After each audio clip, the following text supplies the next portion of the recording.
Il me dit ouais salut c'est Inox, ça te dit on se voit à Paris pour parler du projet Everest. Je me retrouve à Paris à Webedia dans ses locaux. Sa vie de youtubeur, moi je m'en préoccupe pas. Je dis mec moi ton projet c'est faire ça, faut que tu respectes ce que moi je te dis. Si tu respectes pas les conditions entre guillemets d'entraînement et de préparation, bah c'est pas la peine, qu'il y a personne qui y croit à ce moment-là. Il y a personne qui veut s'associer avec lui sur le projet. Il est vraiment focus de 100%. Et puis moi aussi j'hallucine sur son niveau physique, où je le vois progresser à chaque fois, vitesse grand V. On essaie de faire passer des messages qui sont plus forts, qui vont encourager les gens à aller dans la bonne direction. Les gens ils pleuraient à la fin. Et puis c'est vrai que quand on redescend de l'Everest, là cet été, j'étais un peu dans une phase de dépression.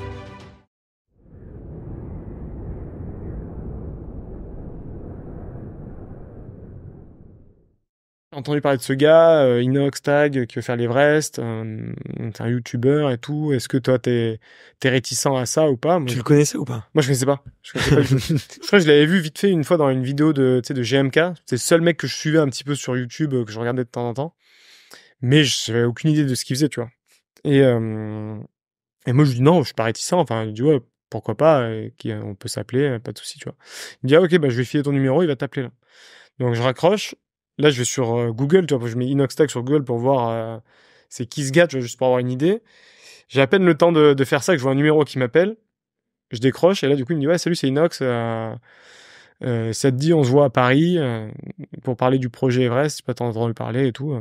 Et donc, il me prend mes billets de train et genre 3 jours après, je me retrouve à Paris, à Webedia, dans ses locaux, pour parler du projet, quoi. Et au début, je rencontre pas Inox tout de suite. Donc pour la petite anecdote, moi, je me pointe le matin à, je sais pas, à 9-10 heures. Et j'appelle donc... T'es courageux quand même. Tu sais, il y a des gens qui auraient dit, ouais, c'est quoi ça, et tout, enfin... Ouais, et ouais, non, mais moi, je voulais pas avoir d'a priori, tu vois. Je me suis dit, ok, je vais aller voir. Ça me fera une rencontre de plus. Je vais voir ce gars, ce que ça dit. Je prends les infos, tu vois. Genre, j'avais aucune ambition ni rien du tout. Tu vois. Je me suis dit, je veux juste voir les infos, prendre les infos, qu'est-ce que ça dit. Et donc, moi, je me pointe à 10h du matin à Webedia. J'appelle Basile Mono, qui est le réalisateur du docu. Et je dis, je suis là et tout. Et en fait, au début, j'appelle, et ça répond pas. Je me dis, bon, je sais pas qu'est-ce qu'ils font. Et en fait, il me décroche au bout d'un moment. Et il me dit, non, mais mec, en fait, avant 13h, il y a personne qui bosse à Paris. Tu vois, genre, en fait, eux sont dans un rythme de vie complètement décalé. Ils attaquent à midi 13h. Et ils finissent, toi, tout le temps, les lives, les tournages à minuit, 1h du matin. Et donc, moi, je me pointe à 10h, il y a personne, tu vois. Il me dit, ah, attends, désolé, j'arrive. Donc, lui, c'est les youtubeurs, hein, c'est les streamers. C'est ça, ils sont vraiment dans un rythme de vie complètement décalé, tu vois. Et donc, Basile qui vient, donc lui, il m'explique un peu le profil d'Inès, comment lui il est, comment il voit le projet. Moi, je lui explique un petit peu, voilà, ce que je fais. Donc là, j'avais un docu sur moi qu'on avait fait avec Jordan Manoukian, qui s'appelle Out of Frame, qui était un peu portrait, qui expliquait aussi ce que je faisais en tant que photo-vidéo. Et donc, moi, j'explique à Basile que j'ai la composante photo-vidéo que je connais très bien, mais aussi la partie guide que je connais très bien. Donc, voilà, je dis, je comprends les contraintes des deux côtés. Par contre, le milieu de YouTube, moi, je le connais pas, tu vois. Enfin, je suivais aucun YouTuber, je regarde vite fait des vidéos sur YouTube, mais pas plus que ça. Donc, on commence à parler un petit peu avec Basile, je lui explique un peu, moi, ma façon de voir les choses. Puis, au milieu de l'après-midi, il y a Inox qui débarque au studio, on se rencontre. Et donc moi je lui explique un petit peu voilà la façon dont donc lui il m'explique déjà son projet, tu vois, il me dit bah là moi j'ai annoncé l'Everest machin, donc moi je mets en garde sur un paquet de choses, tu vois, je dis bah ouais mais ok t'as annoncé l'Everest mais tu sais que physiologiquement peut-être que ton corps il supporte pas la haute altitude, tu vois il y a des corps qui s'acclimatent plus ou moins bien, qui supportent. Il savait ce genre de truc ou pas? Non, il avait aucune idée. Il avait aucune idée et je lui ai dit mais en fait toi t'as annoncé un truc qui est huge, je dis mais peut-être que t'arriveras même pas à faire le Mont Blanc, tu vois, genre c'est peut-être impossible pour toi. Donc, ouais, il y a des gens qui sont bloqués, quoi. Donc là, à ce moment-là, je le fais un peu stresser et flipper, quoi. Donc, et c'était pas mon but, c'était juste de l'avertir, de lui dire, waouh, t'as annoncé quelque chose sans avoir. Moi, je voulais juste voir déjà quelle connaissance il avait, quelle base il avait, et là, je me rends compte qu'en fait, il a aucune idée de rien, quoi. Enfin, C'est quoi, il avait appelé une agence au Népal et ils lui ont dit oui. Même pas. Ouais. Il a fait aucune démarche. C'est-à-dire que lui, il adorait la montagne. Il savait qu'au fond de lui, il adorait vraiment la montagne. Et il avait besoin de faire un projet. Tu vois, il était un peu comme moi, mais de manière exponentielle. C'est-à-dire que lui, tout allait hyper vite dans sa vie. Tu vois, pareil, depuis tout allait hyper vite. Il a réussi plein de projets hyper vite. Et tout se passait... bien à chaque fois, ouais. Bien, et tu vois, j'étais un peu dans ce truc, il me faut un projet qui me prenne du temps, quoi, qui me prenne au moins 1 an.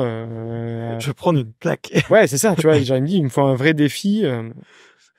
Et du coup, il avait annoncé l'Everest parce que dans sa tête, voilà, le plus haut, le plus extrême, le plus dangereux, enfin le plus quoi. Donc c'était l'Everest qui lui est venu en tête.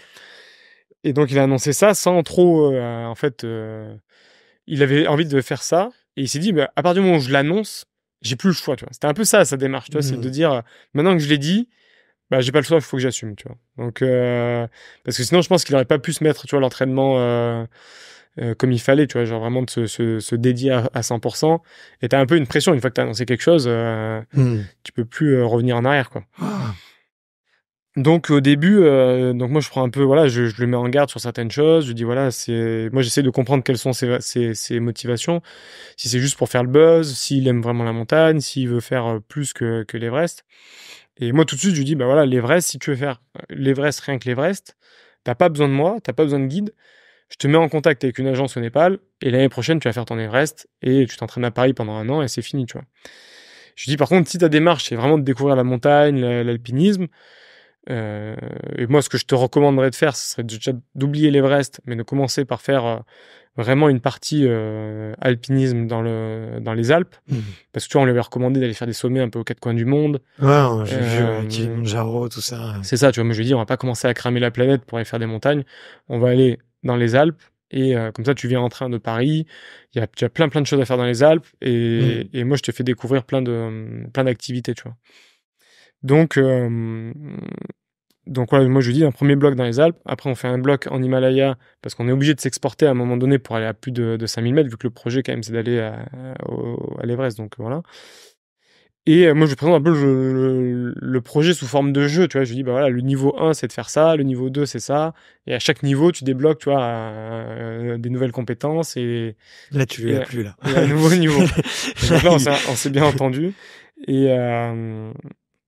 et donc voilà, moi je lui dis écoute, moi je ferai comme ça après enfin je lui dis en tout cas moi je pense, je lui explique aussi voilà les contraintes pour faire de l'image, parce que lui il me dit ouais, je veux faire un énorme documentaire, je veux que ce soit cinématique, donc moi je dis OK, je dis moi je connais les montagnes qui sont visuellement impactantes, je connais les contraintes pour faire de l'image, pour être aux bons endroits au bon moment, les différents permis qu'il nous faut pour faire du drone, pour faire de l'image dans certains endroits et tout. Donc voilà. Donc finalement, en fait, dans son projet, t'as presque eu un rôle de co-réal qu'on voit pas trop dans le film. Non. On te voit vraiment comme, tu vois, effectivement le guide, le brother, tu vois, le partenaire, le chef d'expédition. Mais on voit pas ce côté, un peu artistique et tout, où tu vas pouvoir, en tout cas, apporter du conseil, quoi. Ouais, carrément. Bah, en fait, c'est ce qu'on appelait la prod exécutive, c'est-à-dire que c'est moi qui m'occupais de toute la partie captation d'images en montagne. En fait, toutes les images en montagne, c'est mes images ou celles de mes équipes, donc les gars avec qui je bosse régulièrement, tu vois. Et après toute la partie, on va dire, images un peu plus lifestyle. Sur Paris, ou même tu vois des images qu'on a fait dans Katmandou. Ça c'est les équipes d'Inès, donc Basile Monod, le réalisateur qui est venu, Samy André aussi qui sont venus sur place capter de l'image. Mais toute la partie image en montagne, ça c'est vraiment moi qui ai tout géré en plus de la partie guide, quoi. Ouais, ok. Ouais. Et donc ça match tout de suite du coup. Tous les deux là, vous connectez vos antennes. Ouais, bah moi je suis en mode hyper humble. Je dis voilà la façon dont moi je ferais les choses, et lui il est hyper excité par le projet, tu vois. Il hallucine, il me dit ah ouais ok, tu vois, il a vraiment une énergie communicative. Ça te fait pas peur un peu d'avoir un surexcité un peu comme ça moi, des fois je regarde avec tu sais ma nana, elle est hyper calme, hyper posée, c'est une introvertie, elle est silencieuse et tout. Et elle me dit putain mais était avec lui toute la journée, ça doit être ça doit être épuisant. Il est fatigant, il est vraiment fatigant. Il a une énergie de fou, quoi, un peu hyperactif. Et même en montagne, tu vois, moi des fois j'étais cuit, je pouvais plus parler. Et lui il est là, il te secoue, il te gueule dessus. Des fois il me posait des questions, je te dis mais il me dit ah ouais mais ça là-bas c'est pire que nous ou pas. Tu peux pas savoir, tu vois, genre il me posait tout le temps plein de questions. Et ouais non, il a vraiment une énergie qui plaît aussi en image, tu vois. Puis il est comme ça en dehors de la caméra, j'ai l'impression. Il est naturel, tout le temps sur X à poser des questions, à en jouer. Clairement, ouais, il est pas du tout. Même dans le documentaire, c'est vraiment authentique de malade en fait. Et la galère qu'on a eue en image, c'est qu'il fallait filmer tout le temps. Parce que tu vois, il y a rien qui est scénarisé. Et puis d'un coup, tu vois, il va réagir à quelque chose qui se passe. Donc, il fallait tout le temps qu'on filme. Et tu vois, en montagne, de filmer tout le temps, c'est quand même compliqué. Ouais. Et toujours d'avoir du son, parce qu'il va toujours, tu vois, il va pouvoir dire quelque chose d'intéressant ou pas, tu vois, ou de réagir à quelque chose qui se passe. Donc pour nous, c'était une grosse contrainte, tu vois, d'avoir. Et c'est une façon aussi différente que j'avais jamais eu de filmer. Ouais. Tu vois, quand je briefais les gars pour filmer, je disais, il faut vraiment que tu filmes tout le temps Inès, toujours avoir une bonne captation de son, Ouais. et qui était pas facile à avoir, tu vois. Ouais, c'est vrai que sur les films un peu plus traditionnels d'alpinisme, il y a moins le côté instantané, quoi. Tu réfléchis au plan que tu veux faire, aux arêtes que tu veux filmer, aux ascensions, et ouais, il y a toujours des petits moments de souffrance et tout, mais tu te dis, va y avoir de la souffrance tout le temps, je peux la prendre un peu à différents moments, quoi. Là, lui, Ouais. En fait, surtout les films d'alpinisme, dans la façon dont on les construit d'habitude, c'est-à-dire qu'on fait les images, Mhm. et après on fait des voix off en général, toi, où Ouais. ils reviennent sur leur Là, ça marche exploit. pas. Ouais, ça Là, marche lui, c'est de l'instantané, c'est-à-dire que lui, il dit ce enfin, c'est sur le moment, c'est sur l'effort. Et souvent, quand lui, il est dans le mal, bah, moi aussi, je suis pas forcément hyper bien. pas. Et Ouais. les équipes, enfin, les gars qui étaient avec nous pour filmer, ils sont aussi peut-être des fois pas vraiment au top. Et donc, c'est Ouais. ces moments-là où il faut sortir la caméra. Donc, toi, quand déjà t'es pas Mhm. bien, il faut qu'en plus tu filmes. Donc, c'est des moments compliqués, mais on était obligé. Ce qui fait qu'il rend le documentaire hyper authentique. Tu vois, on a réussi Exceptionnel. à Ouais. capter des moments, ouais, vraiment, c'est les moments comme on les a vécus, quoi. Ouais. Merci d'expliquer ça parce que j'arrivais pas à le saisir, tu vois, dans le film, tu vois. Tous les ans, je suis invité à Montagne en scène, donc tu vois, j'en ai vu, j'adore, j'aime bien les diguer sur YouTube aussi, les films des Américains, tu vois, les vrais, j'en regarde plein. Et j'arrivais pas à trouver, tu vois, dans ce que vous avez fait, le petit truc un peu spécial. Mais en fait, tu vois, je disais, ouais, c'est la touche YouTube, mais c'est ça, en fait. C'est que il y a pas de voix off. Il y a pas de plans qui sont faits a posteriori. Tout est dans l'instant. En fait, toute l'histoire, elle est dans l'instant, dans l'instant, dans l'instant. C'est ça. C'est que du spontané, que de l'instantané. Et en fait, Hmm. c'est les 1 an et demi d'aventure qui sont Ah, condensés en 2h30 ouais, d'instantané d'Inès, ouais. quoi, de lui comme il est, de la façon dont il réagit aux événements qui se passent. Ça devait être Et cool artistiquement à faire. Enfin, le challenge intellectuel, en tout cas, il devait être intéressant. ouais, c'est clair. Après, tu vois, on filmait énormément, donc il y a plein de choses qui sont pas dans le film, Le tu vois. Il y dérush, a plein, putain. plein. Oh là Ouais, là. le dérush, les mecs, Nous, on a ils ont fait fait un 7 jours au GR20. On a pris quoi? On avait pris 120 heures de contenu. Alors, Eh oui. Non, mais ouais, c'est ça. Mais là, un mec comme Inès, enfin, comme Inox, normalement, il sort une vidéo d'1 heure, 1 heure et demie, toutes les semaines. Là, t'imagines, le mec, on le filme sur 1 an et demi, il va faire un truc de 2 heures. Donc, tu vois, au début, on se dit, mais on va pas pouvoir faire un truc de 2 heures. T'es obligé de faire une série de 10 épisodes d'1 heure, où, tu vois, Mhm. on a réfléchi à tellement de choses. Tu vois, avec Basile, on se dit, non, mais là, faut qu'on fasse 2 films. Est-ce qu'on en fait qu'un? Est-ce qu'on fait 3 heures? Parce qu'en fait, on pouvait faire juste, déjà 3 heures juste sur la partie Everest, en fait. Ouais. Tu vois, juste la partie Everest, on peut faire 3 heures. On pouvait faire 3 heures juste sur la Madablam. On pouvait faire autant sur la partie préparation. Enfin, tu vois, c'était. Ouais. Donc, Et ça aurait été tout aussi bien, quoi. ouais, clairement. Peut-être qu'il y aurait Ah, eu un peu moins le buzz ou un peu, tu vois, voilà, le film, ouais, la pièce, tu vois, c'est clair. C'est clair. authentique. Là, du coup, on a gardé vraiment que le meilleur. Enfin, je dis on, mais c'est vraiment Basile, le réalisateur, et le monteur, là, Quentin, qui ont vraiment gardé que tous les trucs les plus pertinents, les endroits Mhm. les montagnes qu'on avait le mieux documentées. Parce qu'en fait, on a fait plein de choses qu'on voit pas dans le documentaire, toi, des courses en montagne qu'on a fait, qu'on n'a pas, des fois, on n'a pas pu bien documenter comme on voulait, ou météo pas top. Et du coup, ben, on les a pas mis au montage, quoi. Donc, Ouais, on a ouais. vraiment gardé que ce qu'on avait de top en images, et qui rendait hyper bien, tu vois, en mode qui était logique aussi Ouais, dans la narration. dans la Oui. narration du docu. Ouais. Ouais. Et et du coup, ouais, pour finir sur Inox, donc la première fois qu'on se rencontre, voilà, je lui explique un peu ma façon de voir les choses. Et puis moi, je lui dis, moi, en tout cas, dans tous les cas, ce que je veux pas, c'est que tu vois la montagne à travers mes yeux. Je veux te faire rencontrer plein d'autres alpinistes, tu vois, plein de personnes du milieu montagnard, tu vois, que ce soit au sens large, autant dans les activités que dans les rencontres, pour que tu aies vraiment une idée de ce que c'est la montagne, les différents aspects, les différentes façons de la pratiquer, et que ce soit pas que à travers moi, tu vois. Je veux pas que, Mhm. je veux vraiment qu'il se fasse sa propre expérience, tu vois. Donc moi, je lui pose un peu tout ça sur la table, je lui dis voilà, bah écoute, tu réfléchis, et puis tu me dis, tu me rappelles, hein, si jamais. Et je lui dis, moi, dans tous les cas, si tu veux, même si tu bosses pas avec moi, dans tous les cas, tu m'appelles quand tu veux, je te donne des conseils. Si tu cherches Ok. des gars, je te donne des gars. Si tu cherches un guide pour ton projet ou un cadreur, bah moi je suis aussi dispo, motivé, tu vois, y a pas de souci. T'y crois un peu? En partant du rendez-vous, tu te dis... J'ai aucune idée. Alors, en fait, je me dis, est-ce qu'il va lâcher son équipe avec qui il a commencé à bosser pour bosser avec moi, tu vois? Je me dis, il va quand même attaquer le truc avec d'autres personnes. Est-ce que j'ai été assez convaincant? Puis il y a aussi toute la partie financière, tu vois, du projet, parce qu'ils me disent, bah, ok, fais-nous une estimation du coût du projet, tu vois, de jour zéro à fin de l'Everest, tu vois.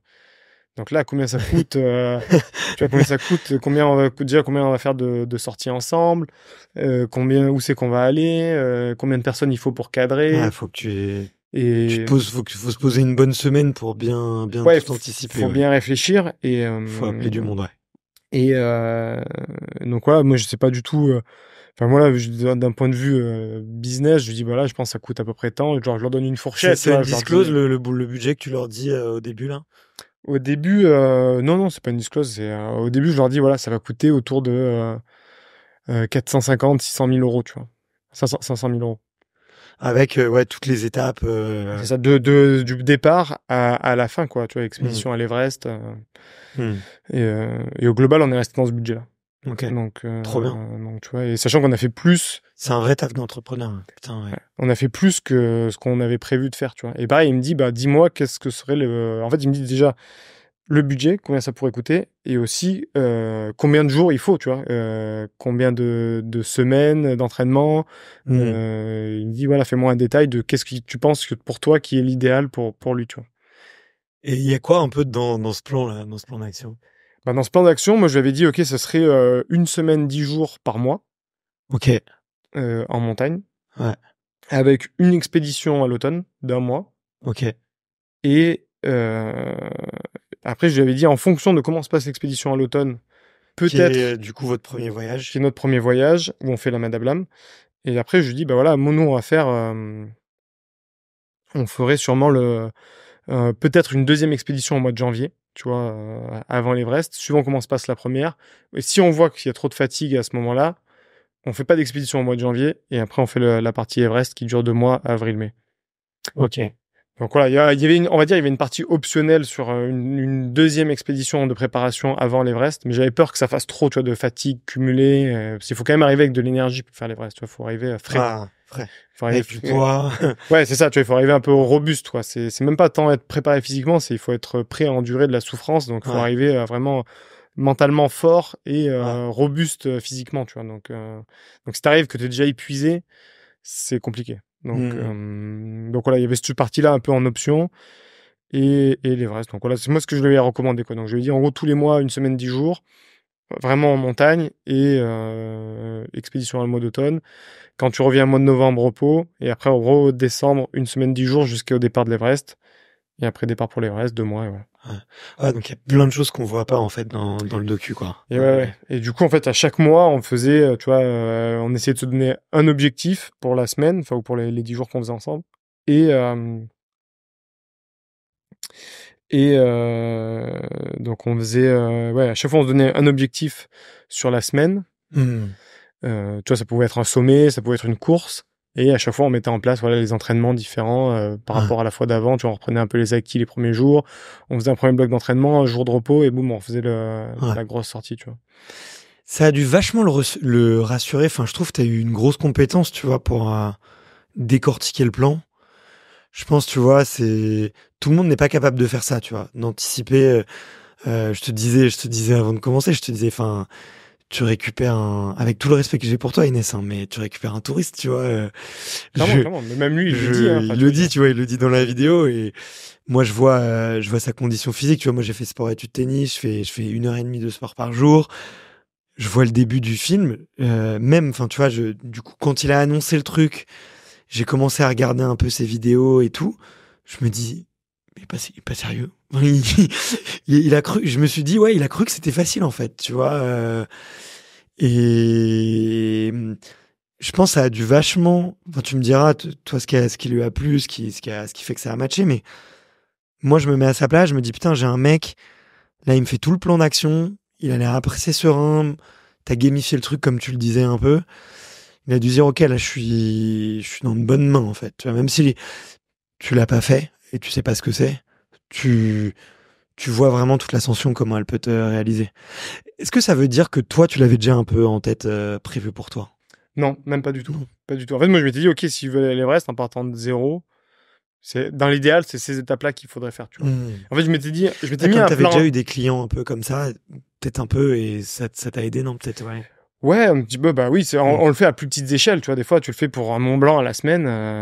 Tu vois, le mec, le lundi, il arrive, il sait pas mettre une paire de crampons, et il faut que le vendredi, il fasse le Mont Blanc, tu vois. Donc tu le fais, on va dire, à plus petites échelles, et on le fait tout le temps, tu vois. Et t'as toujours un plan, on va dire, au mieux, on va faire tel sommet. Si vraiment la personne, en fait, tu l'as sous-estimée, ou en fait, elle évolue plus vite que ce que tu pensais, donc tu peux faire, t'as un peu, on va dire, une fourchette haute, et t'as une estimation basse où tu dis, ça, c'est vraiment le minimum qu'il faut faire pour pouvoir y aller en sécurité, tu vois. Parce que c'est vraiment ça, en fait, le but, c'est d'être en sécurité sur ces sommets-là, tu vois. Et physiquement au point. Donc c'est vraiment le combo des deux qui fait Ok. que ça va matcher, quoi. Donc ouais, moi, en fait, moi, je me dis, voilà, à ce moment-là, je fais mon plan dans ma tête, et en fait, je lui détaille même pas tant le plan, tu vois. C'est-à-dire que je lui dis, enfin, je lui dis dans les grandes lignes, tu vois. Je lui dis, ah, bah voilà, peut-être on fera le Mont Blanc, le Cervin, telle course, tu vois, un peu dans les grandes lignes. Mais je lui dis pas tel jour on va faire ci, tel jour on va faire ça. Ouais. Je lui dis ça va vraiment être un peu au feeling, en fonction de la météo, en fonction de toi, comment tu réagis. Voilà, il y a plein de facteurs en fait qui font que tu vas choisir plus ou moins une voie. Est-ce que t'arrives facilement à anticiper sa vie de youtubeur, tu vois, un peu la fast life, où tu lui dis, bon, une semaine par mois, bah le mec, ok, tu vois, il doit repenser tous ses tournages, il doit repenser son calendrier, ou finalement, en fait, il a joué le jeu à 100% et Ben moi en fait sa vie de youtubeur, moi je m'en préoccupe pas, tu vois. Je lui dis mec, moi ton projet c'est faire ça. Faut que tu respectes ce que moi je te dis. Et si tu respectes pas les conditions entre guillemets d'entraînement et de préparation, bah c'est pas la peine. Enfin tu vois, genre on n'y va pas ensemble, quoi. Tu trouveras quelqu'un d'autre. Parce que pour moi, tu rempliras pas les conditions minimales pour aller sur un sommet comme ça, tu vois, en étant bien préparé. Donc je lui dis, ça c'est à toi de gérer, tu vois. Donc est-ce qu'il faut que tu fasses. Après, moi j'ai rien à lui dire, tu vois. C'est à lui de gérer son emploi du temps, s'il veut faire plus de vidéos, moins de vidéos. Sachant que lui, il a un business quand même en parallèle, tu vois. Il vit sur les vidéos. Il faut aussi quand même, à un moment donné, tu vois, à ce moment-là, il fallait que lui il trouve de l'argent pour le projet Everest. Sachant qu'il y a personne qui y croit, tu vois. Tous les mecs disent, non mais, enfin, tu vois, la France entière lui dit, mec, tu vas mourir, c'est n'importe quoi. Donc il y a personne qui y croit à ce moment-là, tu vois. Genre, il y a personne qui veut s'associer avec lui sur le projet. Et donc lui, il est producteur du documentaire. Et du coup, c'est son cash, quoi. Ouais, c'est-à-dire qu'au début, c'est lui qui engage, il engage son cash à lui. Donc ça lui met une pression supplémentaire, tu vois. Donc faut aller chercher les partenaires. Personne n'y croit. Lui, il met ses couilles sur la table entre guillemets parce qu'il sort son argent en perso. Et il faut qu'il gère cette nouvelle vie où il s'entraîne. Et en plus, il faut qu'il continue à gérer toutes les OP, les vidéos qu'il a en parallèle, tu vois. Ouais. Donc c'est pas évident hein, pour lui, c'est vraiment. Et ça, moi, j'ai pas à intervenir là-dedans. Moi, je dis juste le minimum que tu fasses, c'est ça. Au début. Et après, tu te débrouilles, tu vois. Et voilà. Et après. À quel moment t'as confiance en lui?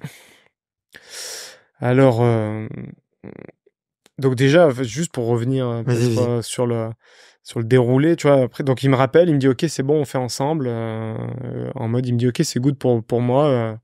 Je vais venir faire un stage un peu, tu vois, première fois au mois de mai. Je viens une semaine, 10 jours. Et là, limite, on voulait pas filmer. Enfin, il voulait presque pas filmer, tu vois. Enfin, on savait pas trop, tu vois, s'il fallait filmer ou pas. C'était un peu la première fois.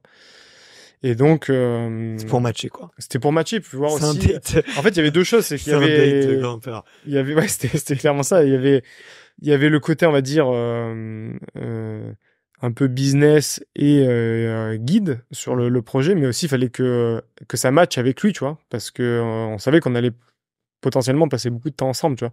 Donc lui, il voulait être sûr aussi qu'en passant une semaine ensemble, ça match, tu vois, est-ce qu'on va bien s'entendre ou pas, ou alors est-ce qu'on est complètement sur deux choses complètement différentes, tu vois. Donc lui, il avait un peu peur de ça, ce qui est normal, tu vois, ses équipes aussi, tu vois, parce qu'il est quand même particulier, c'est une personne un peu atypique, tu vois, et dans sa façon d'être, de s'exprimer, et donc je lui dis, bah ok, pas de problème, on commence au mois de mai. Et la première fois qu'il vient à Chamonix, je me rappellerai toujours, c'est un soir au mois de mai, là, peut-être vers le 10 mai, quelque chose comme ça.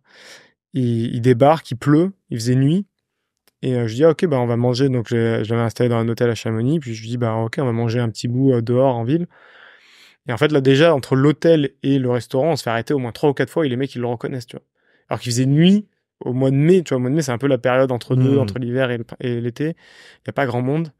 On arrive dans le restaurant, tout de suite, le mec du restaurant, il dit, ah, monsieur Inoxtag, qu'est-ce que vous faites là et tout. Et là, je me dis, ah ouais, en fait, j'avais pas pris conscience de la notoriété du mec, en fait. Tu vois, je me dis, ah ouais, ok, je dis, mec, toi, t'es vraiment une vraie star, en fait. Et, tu vois, le temps qu'on mange, il y a des gens. Pourtant, tu connais Kylian Jornet, tu vois. Mais ça m'était jamais arrivé, tu vois, même avec un mec comme Kylian ou tu vois, des énormes skieurs, tu vois, des Léo Slémet, des Xavier Delerue, tu vois, des gens qui sont quand même très connus dans le milieu de la montagne, dans leur univers. J'avais jamais vu des gens venir leur adresser la parole ou demander des autographes ou des photos, tu vois.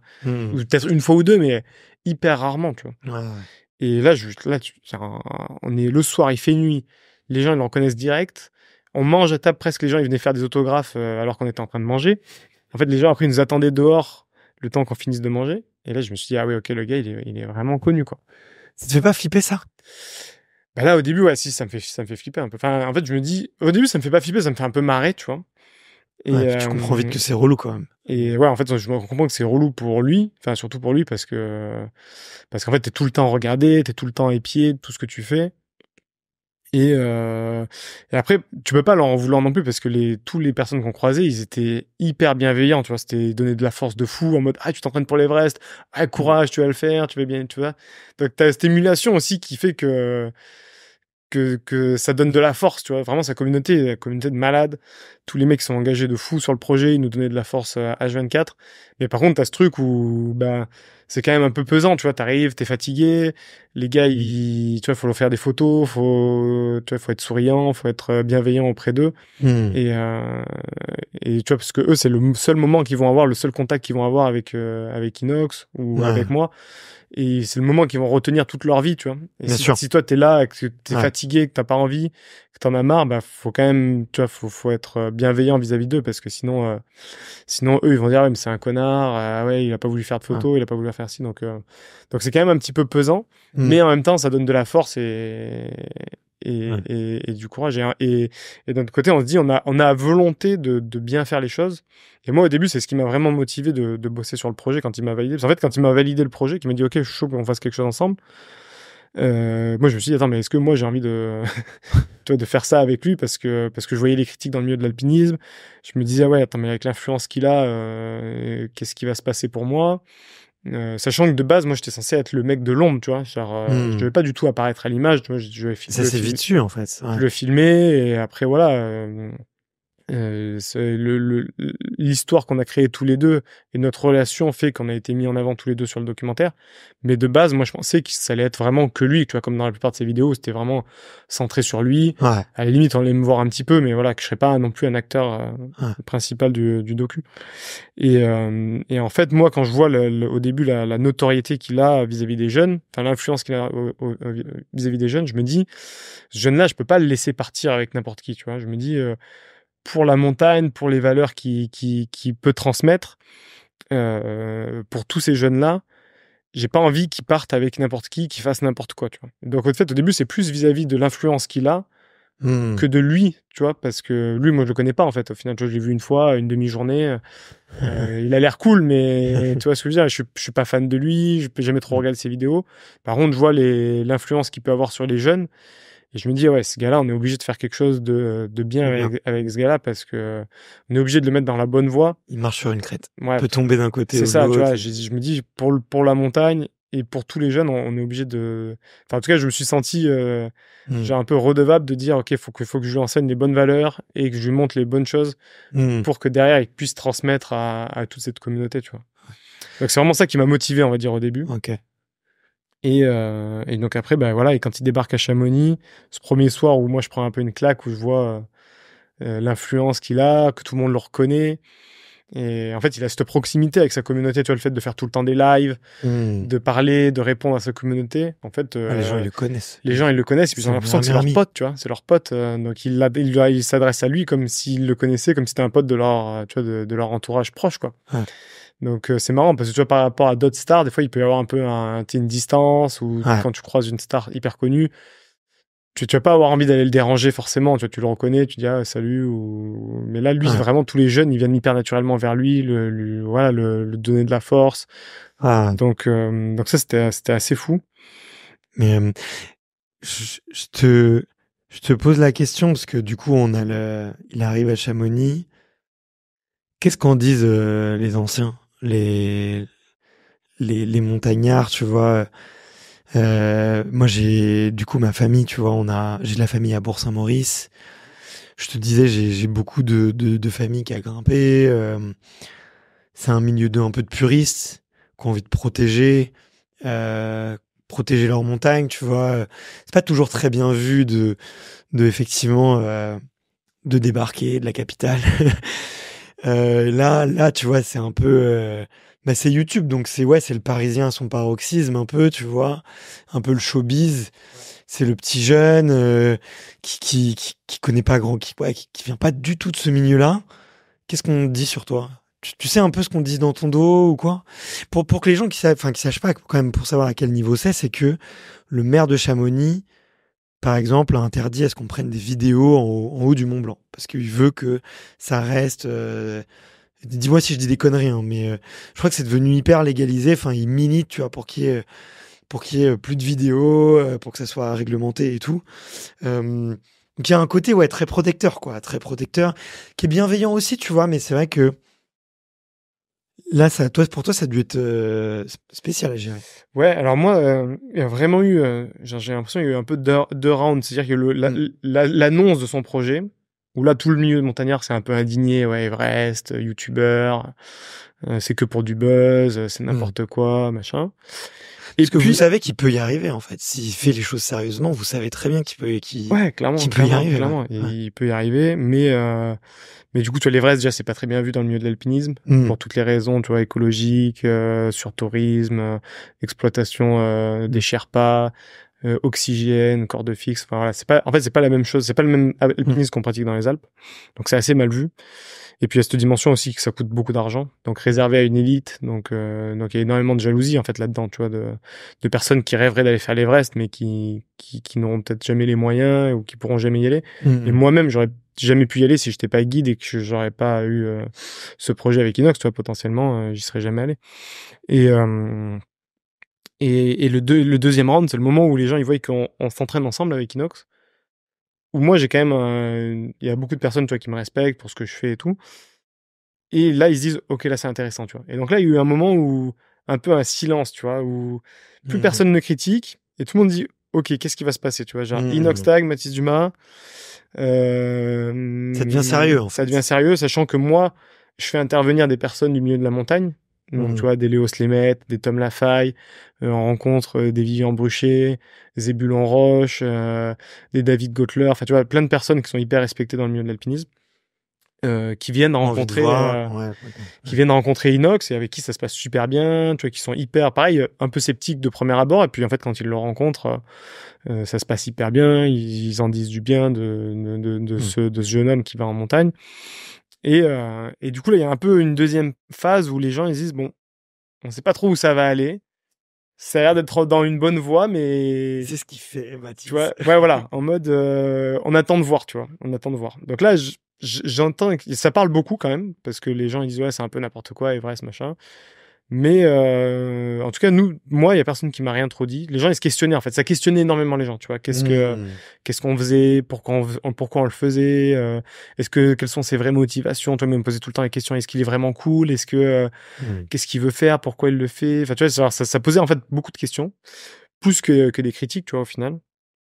Et après, quand on a sorti la vidéo du Mont Blanc, donc l'été dernier, donc on a fait Mont Blanc et le Cervin. Et là, en fait, la vidéo, c'était quasiment un sans faute, tu vois, parce qu'on intègre d'autres personnes, lui, il comprend les valeurs de la montagne, il les retransmet, on fait le Mont Blanc, et certes, c'est pas très dur, mais c'est le plus haut, donc c'est un peu le titre, voilà, honorifique. Derrière, on le fait d'une manière un peu différente avec descente en parapente. Derrière, on va faire le Cervin, qui est une montagne qui est pas du tout mise en avant, mais qui est magnifique, et aussi quand même réputée pour pas être facile.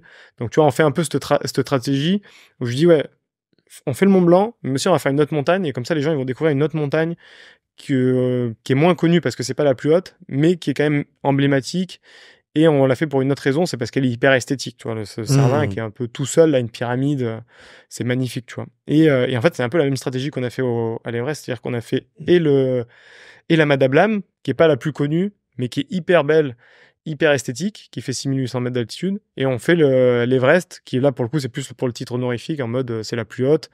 C'est la plus haute du monde. Alors, c'est peut-être pas la plus belle, pas la plus dure, voilà, mais c'est la plus haute. Et donc, tu vois, c'est aussi pour lui faire découvrir que tu peux faire une montagne pour plein de raisons, en fait, pour plein de raisons différentes. Il n'y a pas que l'altitude, en fait. Il peut y avoir, parce qu'elle est dure techniquement, parce que esthétiquement, tu la trouves belle, parce que elle est dans un endroit géographique dans le monde où, tu vois, peut-être ça peut être la montagne que tu vois tous les jours de ta fenêtre et que, bah, tu dis, un jour, je rêverais de grimper la paroi ou d'aller à ce sommet-là.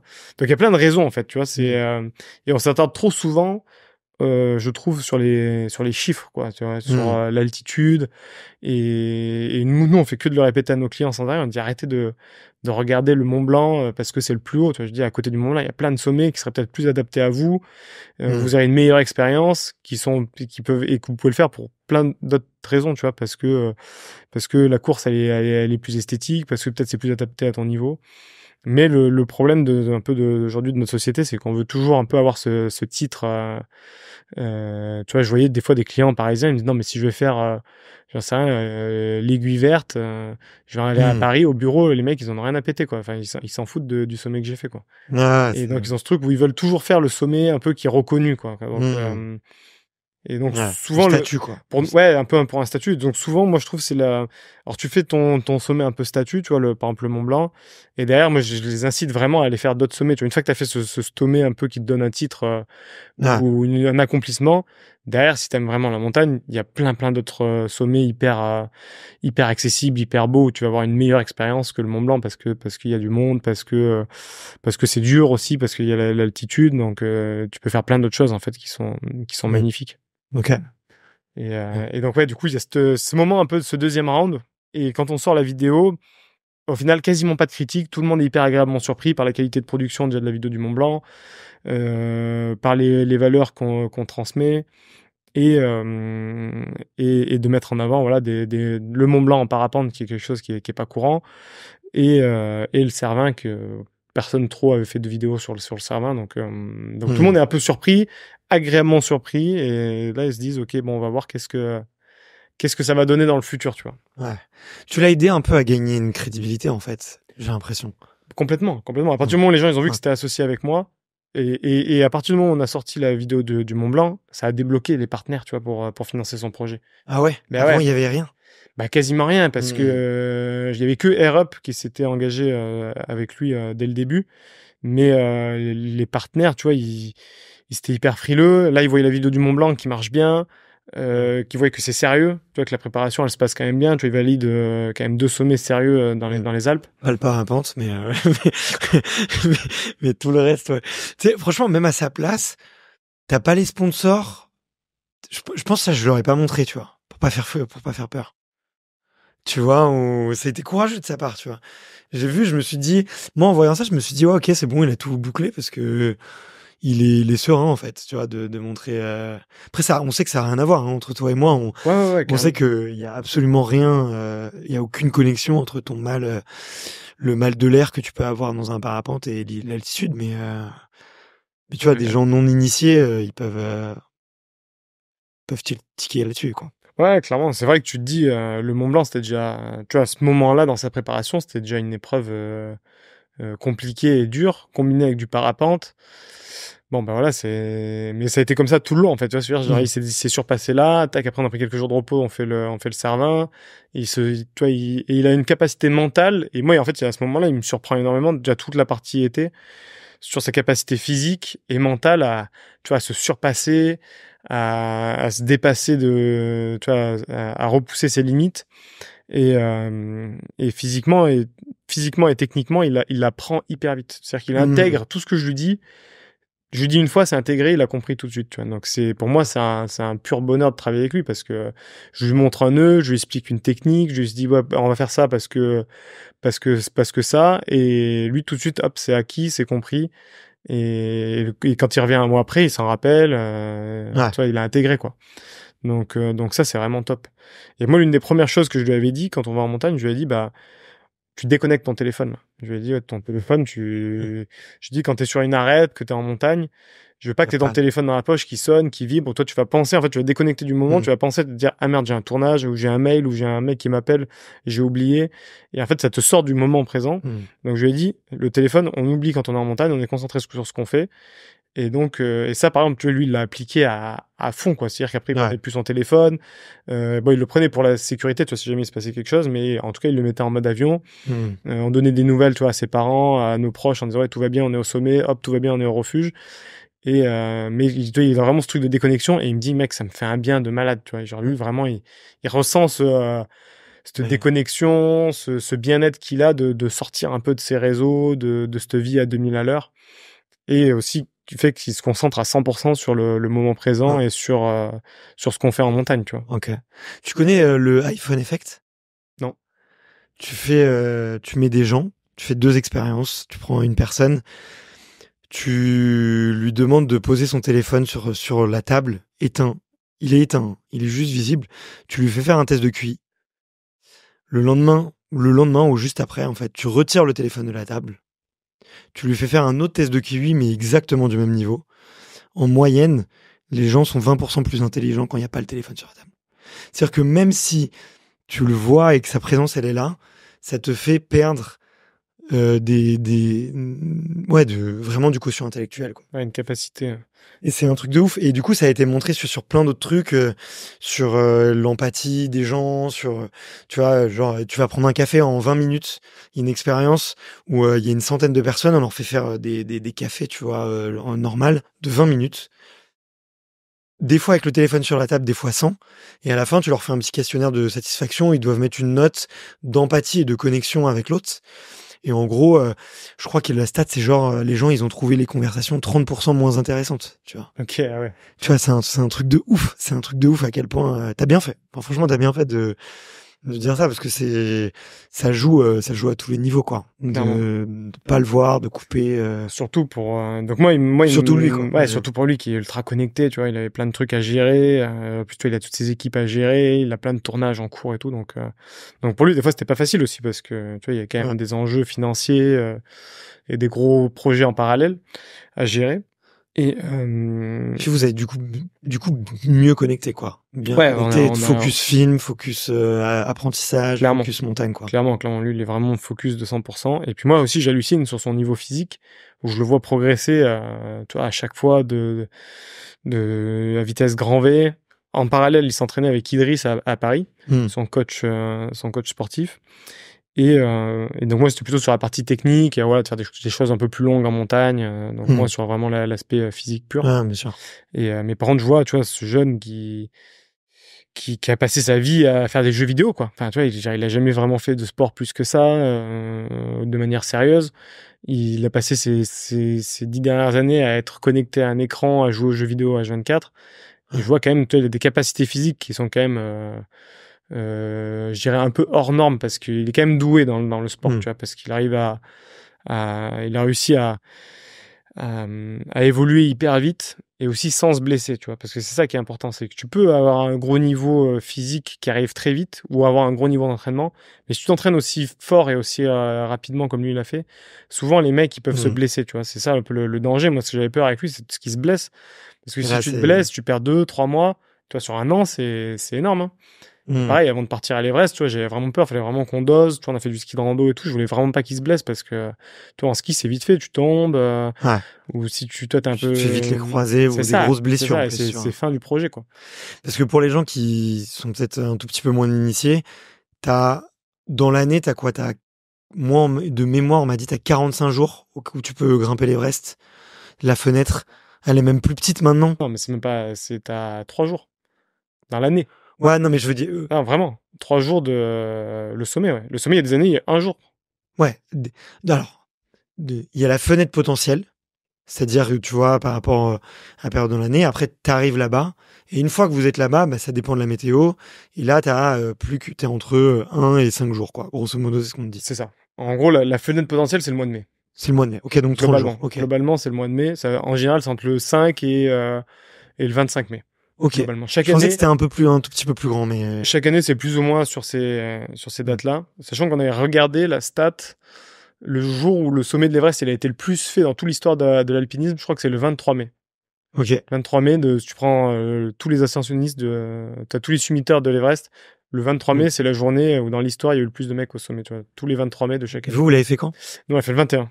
Ok. Donc, tu vois, on n'est pas loin du truc. Hein. Vraiment proche. Et donc ouais, en fait, en Himalaya, là, sur l'Everest, t'as un jet stream, ce qu'on appelle, enfin c'est un vent d'altitude hyper fort qui est en permanence à plus de 200 km/h, tu vois, c'est entre 150 et 200, 300 km/h, tu vois, c'est presque 9000 mètres d'altitude. Et alors je ne saurais pas expliquer pourquoi exactement, mais je sais qu'au mois de mai, ce vent il tombe, tu vois, à un moment donné il tombe et enfin en tout cas il diminue fortement, voire il s'arrête. En fait, il se décale, j'ai l'impression, tu vois, il est plus au même endroit, j'ai l'impression qu'il se décale. Et ça c'est que au mois de mai. Alors il y a un petit peu au mois d'octobre aussi. Octobre, septembre, ça le fait un petit peu, mais moins quand même. Et sachant qu'il y a la mousson. C'est possible aussi. Ouais, à une époque, il le faisait à l'automne aussi. Mais maintenant, c'est fini. Non, en fait, maintenant, alors, il fait trop froid. Ce qui s'est passé avec ce qui se passe avec le réchauffement climatique, c'est aperçu que la fenêtre météo, elle est de plus en plus grande. Ouais. Avant, apparemment, dans les années 80, 90, il y avait quasiment pas de fenêtre. C'est-à-dire que tu faisais quasiment obligatoirement avec du vent. Alors ça, je sais pas si c'est qu'ils avaient moins de moyens pour mesurer vraiment, tu vois, le vent à cette altitude-là ou la météo, tu vois, c'était un peu moins fiable. Je sais pas vraiment, mais en tout cas, ils disent qu'a priori, chaque année, les fenêtres sont de plus en plus longues, tu vois. Donc, avant, c'était plutôt une moyenne à 1 à 2 jours. Maintenant, c'est plutôt 4-5 jours.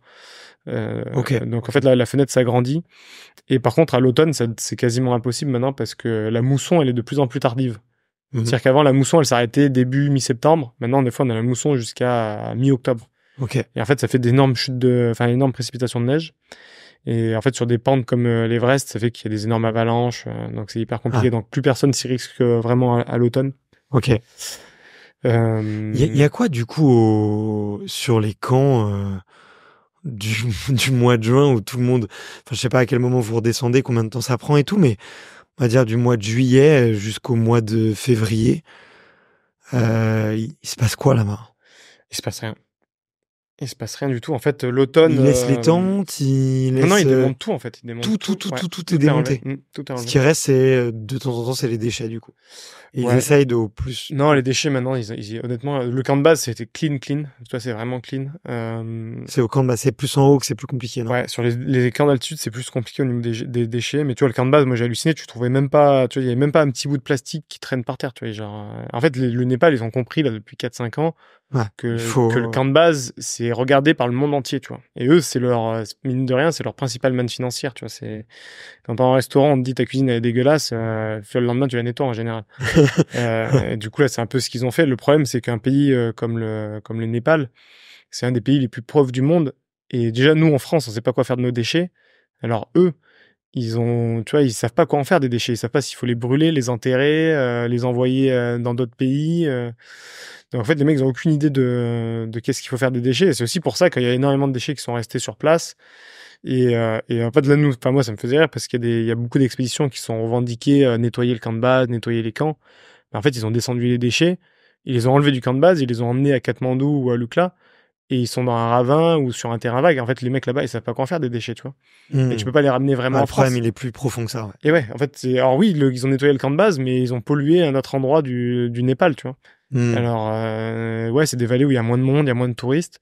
Mais la réalité, elle est là-bas. C'est qu'ils savent pas comment, déjà pour nous, c'est hyper compliqué, hyper cher. Alors pour les pays qui sont sous-développés. Ils brûlent.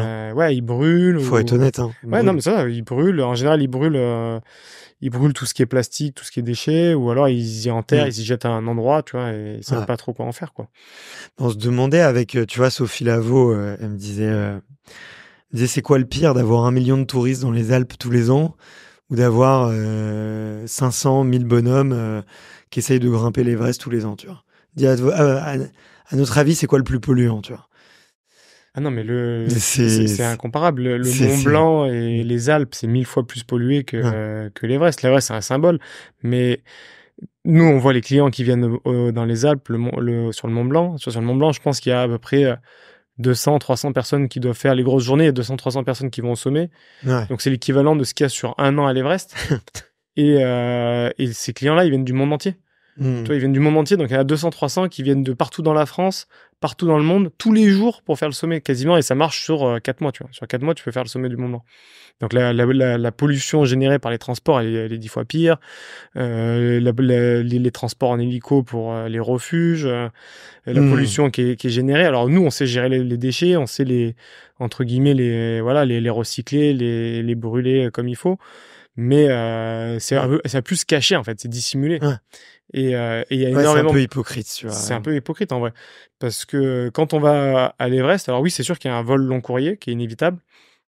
Mais après, une fois qu'on est au camp de base de l'Everest, tu vois, nous, notre camp, il a été monté tout en yak, à dos de yak. Donc, tout le matériel qu'on avait, c'est tout monté à dos de yak. Et en fait, quand on est là-bas, pendant 2 mois, on consomme rien. Enfin, tu vois, on est quasiment pas sur nos téléphones parce qu'il n'y a pas d'internet. Donc, tu consommes pas tout ce qui est data, machin, les serveurs qui consomment énormément. On consomme très peu de viande. Parce qu'il y en a pas, c'est hyper compliqué d'en avoir. On consomme pas de vêtements, d'achats impulsifs ou quoi, on fait rien. On se déplace pas en voiture. Donc en fait, sur les 2 mois, c'est sûr que ton impact, il est moins important que... C'est sûr que sur les 2 mois, ton impact, il est moins important que 2 mois à Paris, tu vois, par exemple. Ou moi à Chamonix. Ouais. Et du coup, c'est ça, c'est un peu hypocrite, tu vois. C'est vraiment en termes de bilan carbone.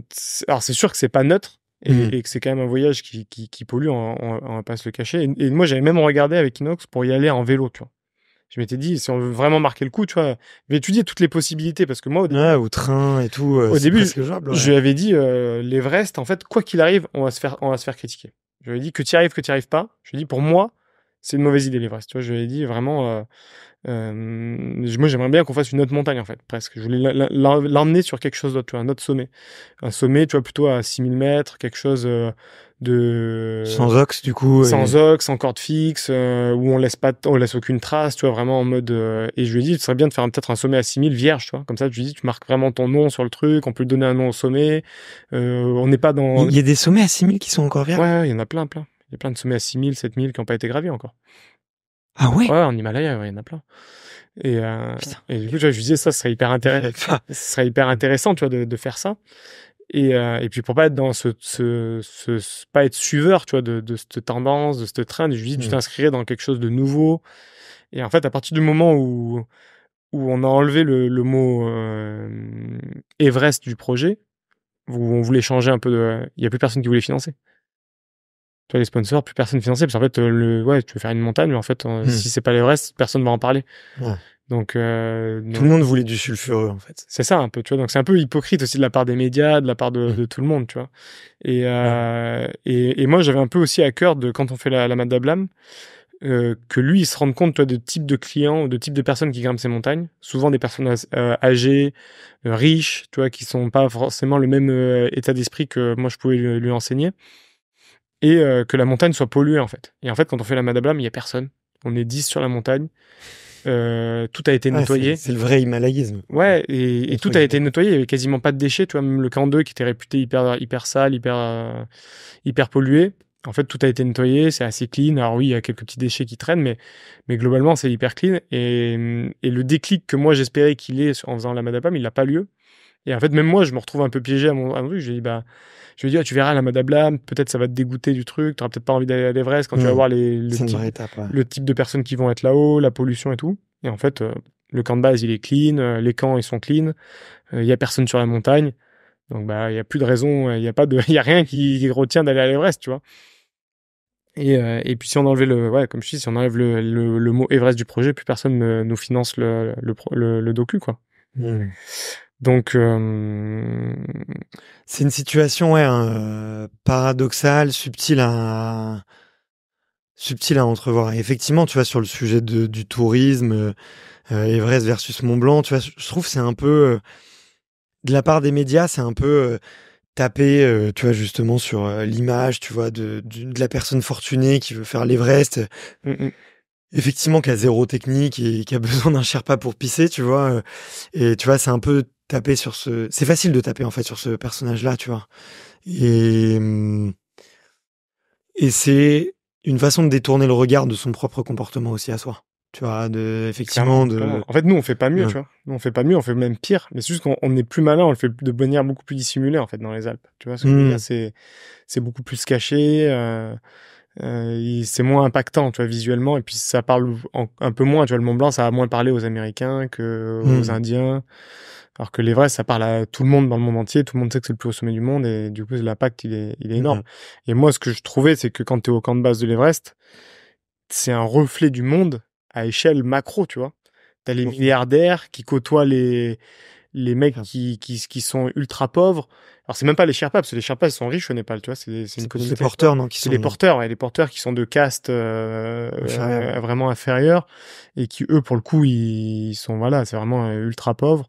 Et du coup, tu vois ces personnes-là qui sont, en fait, qui se côtoient, tu vois, les différents types de comportements, les différentes échelles. Et en fait, c'est ultra intéressant de voir, tu vas voir un milliardaire à côté d'un mec qui est ultra pauvre, ce que, en fait, normalement, tu vois quasiment jamais parce que dans les grandes villes où, tu vois, les riches, ils sont à Monaco, à Paris, t'as les quartiers, voilà, où les personnes sont aisées, ça se mélange pas trop, en fait, tu vois. Et là, tout est mélangé. Et du coup, tu vois vraiment, voilà, le comportement de chacun, comment, qui a besoin de quoi. Donc je trouvais que c'était hyper intéressant de voir ça. Tu vois, t'as vraiment ce truc un peu macro. Et on voit aussi un peu les différentes puissances des nations, tu vois. Genre, là, à l'Everest, c'était hyper intéressant parce qu'en fait, maintenant, nous, on a perdu tout contrôle sur cette montagne, tu vois. Nous, Les Européens, tu veux dire, les Français? ouais, les Occidentaux, nous, on arrive un peu en donneur de leçons, en mode, oui, faut arrêter la pollution, il y a trop de monde. Et du coup, en fait, bah, nous, déjà, c'est une mauvaise pub chez nous, donc il y a très peu d'Occidentaux maintenant qui y vont, enfin d'Européens. Il y a encore un peu d'Américains qui y vont, mais Sinon, maintenant, Asiatique, ouais, c'est ça, le gros les du Émirats. tourisme, c'est indiens qui sont juste à côté. Il y a énormément de riches indiens qui y vont, les Chinois, Coréens, Japonais, et eux, tu vois, par exemple, l'Inde et la Chine, la surpopulation, ça leur fait pas trop peur. La pollution, c'est pas trop leur problème. Et du coup, tu vois, amenés sur ces montagnes-là, eux, et puis en plus, eux, c'est leurs Alpes à eux, un peu, entre guillemets, tu vois. Ouais. C'est à côté de chez eux, donc ils sont là, mais là, qu'est-ce que vous voulez, enfin, vous n'allez pas nous donner des leçons, tu Ouais. vois, on est chez nous, quoi. Ouais. Donc, tu vois, il y a un peu ce truc un peu paradoxal, qui est un peu bizarre, Ah, et en c'est fait, ouf. 60-70% Les gens oublient, ouais. des clients, c'était ça, quoi. C'était indiens, chinois, Ok. ils sont ultra présents, quoi. Et du coup, ils ont pas les mêmes problèmes et Les les mêmes mêmes priorités, ouais. priorités que nous, on peut avoir, tu vois, en Europe Ouais. ou aux États-Unis, quoi. Donc, Mais je discutais, tu vois, j'ai des très bons potes thaïlandais, tu vois, j'ai vécu en Thaïlande pendant 1 an et demi. Et j'avais un pote thaïlandais qui me disait en rigolant, il me disait, mais nous donnez pas leçon sur les trucs à pas faire alors que vous les avez fait pendant 30 ans, tu vois. Et, et tu vois, et ça m'avait marqué de dire la façon avec laquelle il le disait. Moi, c'était très taquin, c'était rigoleur et tout, mais dans la profondeur, c'est vrai, en fait. Tu sais, je pense, il y a besoin d'une certaine maturité pour comprendre, tu vois, qu'il y a des enjeux écologiques. C'est pas parce que nous, on les comprend. Eux, ils ont pas pu kiffer pendant très longtemps parce qu'il y avait pas de, il y avait zéro richesse, tu vois. Et maintenant qu'ils en ont un peu, on leur dit, non, non, vous avez pas le droit d'en profiter, les gars. Tu vois, donc, il y a aussi ça, tu vois, qui est un peu clairement, ouais, subtil à gérer, tu vois. c'est sûr, ouais, c'est sûr. Les mecs, ils ont besoin de faire du bid, tu vois, pour le Népal. C'est une manne financière qui est énorme. Ils ont besoin de faire rentrer de l'argent. Et eux, ils ont pas envie que ça s'arrête, tu vois, clairement pas. Et ils voient que, en fait, en montant les prix, les gens, ils sont toujours prêts à payer parce que l'Everest, ça restera unique. Et du coup, ouais, non, faut vraiment, en fait, on peut pas regarder, nous, avec notre œil d'Européen et de juger, tu vois. Faut vraiment comprendre, eux, leur situation. Ok. Qu'est-ce qu'elle est pour en se mettre à leur place. Et il faut essayer de les aider, tu vois, pour que ça aille mieux, leur faire comprendre que, en fait, il faut leur faire comprendre via le business. C'est le seul moyen qu'ils peuvent comprendre, tu vois, c'est de leur dire, si tu laisses ton truc dégueulasse, les gens ils viendront plus. Si les gens viennent plus, il y a plus de business, tu vois ce que je veux dire. Et du coup, ton truc c'est cool. Ah, ouais. Donc c'est le seul moyen de dire voilà, si vous voulez que ça continue, il faut faire attention à la montagne, il faut vraiment la protéger. Ah, ouais. Enfin moi c'est le seul moyen que je trouve qui est viable, toi, Ouais. pour leur faire comprendre, tu vois. Et c'est marrant, il y a exactement la même chose sur les plages en Thaïlande avec les coraux, tu vois. Il y a la plage qui s'appelle la plage de Maya Bay et de Tonsai, tu vois, c'est les... Alors non, j'ai plus le nom exact, mais en gros, c'est celle où il y a eu le film James Bond et le film La Plage, tu vois. C'est les deux plus belles plages de Thaïlande. Et avant, il y avait des coraux magnifiques, magnifiques. Et du coup, plein de touristes qui vont faire du snorkeling, qui vont sur la plage et tout. Et en un coup, il y a eu un média américain qui a dit, mais vous avez vu la différence qui s'est passée pendant 30 ans? Et du coup, les Américains sont mis à boycotter le truc. Et du coup, là, ils ont dit, OK, bah maintenant, on va fermer le truc pour que ça se régénère pendant 3 ans pour que ça soit à nouveau attractif, quoi. Donc, c'est exactement un peu le même, Mais t'es obligé, le problème, c'est que t'es obligé d'aller, l'humain, t'es obligé d'aller à l'extrême jusqu'à tu vois, c'est un peu la problématique un peu qu'on a. Et moi, je me rappelle, Inox, il m'a sorti une phrase quand on était sur la montagne, il me dit, mais en fait, l'Everest, c'est l'endroit le plus propre du Népal. Tu vois, pour en comprendre le délire, tu vois, parce qu'en fait, tout le monde est fixé sur l'Everest, mais en fait, tu vois, Katmandou, c'est surpollué, il y a aucune gestion des déchets. C'est le tiers-monde. C'est le tiers-monde. Et du coup, tu vois, lui, il me dit, l'Everest, c'est l'endroit le plus propre du Népal, quoi. Tu te dis, ah ouais, c'est... Alors que nous, on a l'impression que c'est les mecs qui disent, ouais, tu grimpes sur une déchetterie, je sais pas quoi, enfin, tu vois, c'est fou, tu vois. Alors que maintenant, ils font hyper attention, on est obligé de redescendre des déchets, tout le monde essaye de nettoyer les camps et tout, donc, mais ce qui est compliqué, c'est que malheureusement, tu peux aller que très peu de journées au camp 4, tu vois, qu'on a montré où il y a la pollution, tu peux y aller peut-être aller une dizaine de journées dans l'année.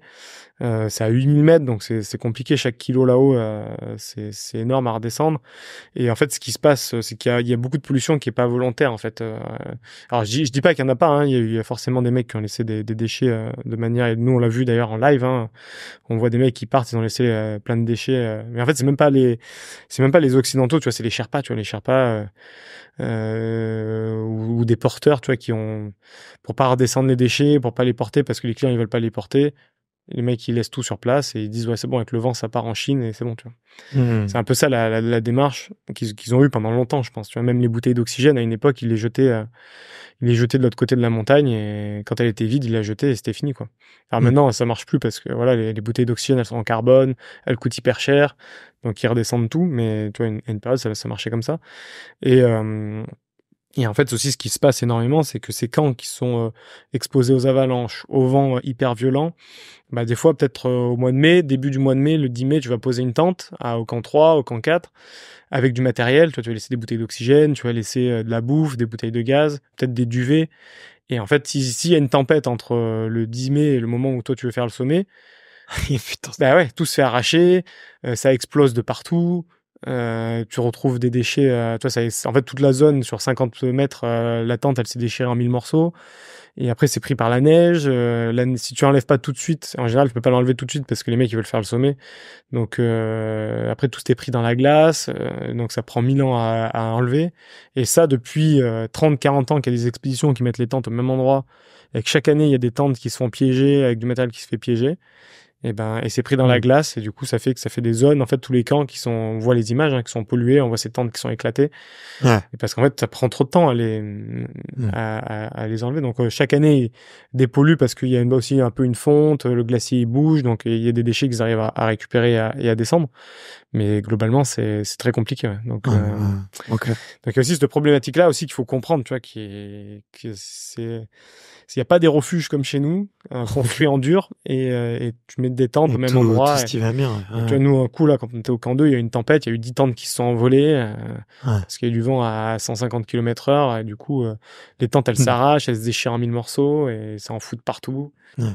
Tu sais, sur le GR20, je disais ça, je parlais avec un mec d'un guide, d'un refuge, et le gérant d'un refuge, et il me disait, je lui disais, mais comment ils redescendent les déchets et tout, parce qu'il y avait des bonnes poubelles et tout, machin. Puis il me montre une espèce d'énorme bassine, tu vois, et il me dit on met tout ça là. Et je dis mais comment ça descend? Il y a un hélico qui passe tous les ans qui vient descendre, tu vois. Donc tu te dis ok, ouais effectivement c'est même là, enfin tu vois, les problématiques des déchets c'est un vrai sujet, quoi, tu vois, de partout. Honnêtement, on en parle à l'Everest, mais en fait c'est une problématique de tous les jours, de partout dans le monde, tu vois. Même le GR20, comme tu disais, c'est 20 000 personnes par jour sur le sentier. Enfin, tu imagines l'impact sur la faune et la flore, elle est énorme comparée. Mais je disais à mon pote, tu vois, quand tu ouvres une barre de céréales et il y a toujours un tout petit bout. Ce petit morceau de plastique, ouais, carrément. Et tu vois, il y a le gros bout que tu le gardes dans ta poche, et puis il y a toujours le petit qui s'envole et tu te dis, c'est pas grave. Tu fais ça 20 000 personnes tous les jours pendant 4 mois de l'année, tu vois. Tu vois, si juste t'oublies une fois ton petit bout de plastique un peu tous les jours, tu vois, Ouais, ça va hyper tu te vite. dis, c'est pas grave. Tu dis, ah, c'est bon, c'est un mini bout de Voilà. plastique, c'est Et une confetti, tu vois. C'est huge. Ouais. Et ça, à l'échelle de milliers de personnes, sur des nombres de journées incalculables.